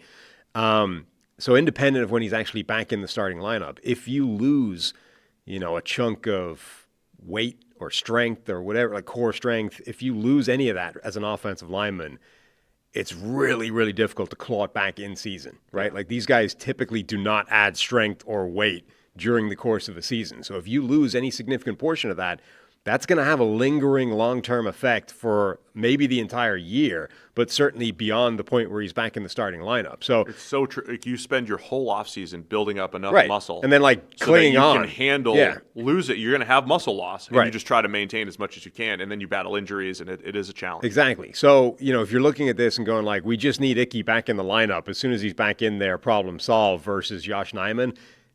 Maybe not. First step is let's get him back in the starting lineup. Second step is let's see what he has when we bring him into the starting lineup because he was not a great player to begin with. I don't know how much percentage he has to lose before it's problematic. All right, man. We got the Panthers. The Cardinals favored by 6.5 or over under just 43.5 in Arizona. Sunday at 4. Where are you going to go with this one? I'm going with the Cardinals. I was disappointed by Carolina in week 1. So unless they pull it around, turn it around, I'm going with Arizona. And the Panthers, they were in Jacksonville last week, right? Yes. I think it was. Yeah. So they have the rare 2 road games to start. Rare. Back to back. So you have back. a chance to maybe, even if you fall to 0-2, you crawl it back with more home games coming up. I'll take Arizona to cover the 6.5 here as well. I'd love one game where Bryce Young just hangs 3 bills on somebody. I don't even care if he plays well. I just want to see one with 4 turnover-worthy plays. I just want to see one game where he puts up crazy production with 4 dropped interceptions. Maybe is that all 16 games? I think we did it. Yeah, in just almost 3 hours. Can't wait for bye weeks. Yeah, when we cut down 4 games, that's going to really help us get to 2 hours. I love it. Week 2. Appreciate everybody. No watch along tonight for Thursday Night Football, but we will be live right after, right? So you got to be subscribed to the YouTube channel. Make sure you hit the subscribe button, hit the bell for the notification, do all the things because we go live. right after these primetime games. Yep. And at some point, we will figure out how to actually give away free memberships. It's evading us at the moment. YouTube is not playing ball in that regard. But you can become a member of the Check the Mic channel here. We have 3 membership tiers. They're up and running right now. You should be able to join. There's a join button there. You should be able to click and join our membership tiers. 3 different tiers. Our super fans, we've asked for suggestions. If you have better suggestions for what they have, we've got a couple of emails come in with suggestions. But super fans is the current tier, first tier. Then we have our insiders, where you get your name on the wall. The actual wall of the studio. Which you'll see right as the show ends here. You will. You'll see part of the show. Evidence of your name on the wall. Huge thank you to those guys. We put them up every single time they come in. I had a spelling error on one person's name. I've corrected it. So the name is now correct up on the wall. And then we have our Howard Hughes billionaire tier. You know, if you are filthy, stinking rich and just want to meddle with things, we had people asking about it. The Howard Hughes tier is for you. We had some questions about it. We did. You know, what do you get? You know, just continue to add perks to the Howard Hughes. The more ridiculous, the better. So if Yeah. you have suggestions for what we could have as a That would Howard be fun. Hughes billionaire perk, fire that in. You know, if you want to take control over one of our cameras randomly during the show. Yeah. Everything's on the table. You know, this is Probably our just show now. Zoom we're in, not, make a pick, whatever you want to do. We're not at we're not beholden to corporate overlords. You know, where they could go at night. There's no way you're allowed It's to our do show, that. whatever you We want. can do whatever the hell we like. Yeah, it's really your show. But I mean, if you're the Howard Hughes billionaire, I mean, you own this thing. Uh-huh. It really is. Anyway, yeah, we'll be going live tonight after the game. And if you want to do the membership thing, by the way, right next to the subscribe button, sometimes there's a subscribe with a plus next to it, or if you're already subscribed, and then there's like a join button, depends on which interface you're seeing on YouTube. All right, man. That it? Yep. Thanks to everybody for tuning in. We'll see you again Monday morning, 7 a.m. sharp, reviewing all of the Week 2 NFL action.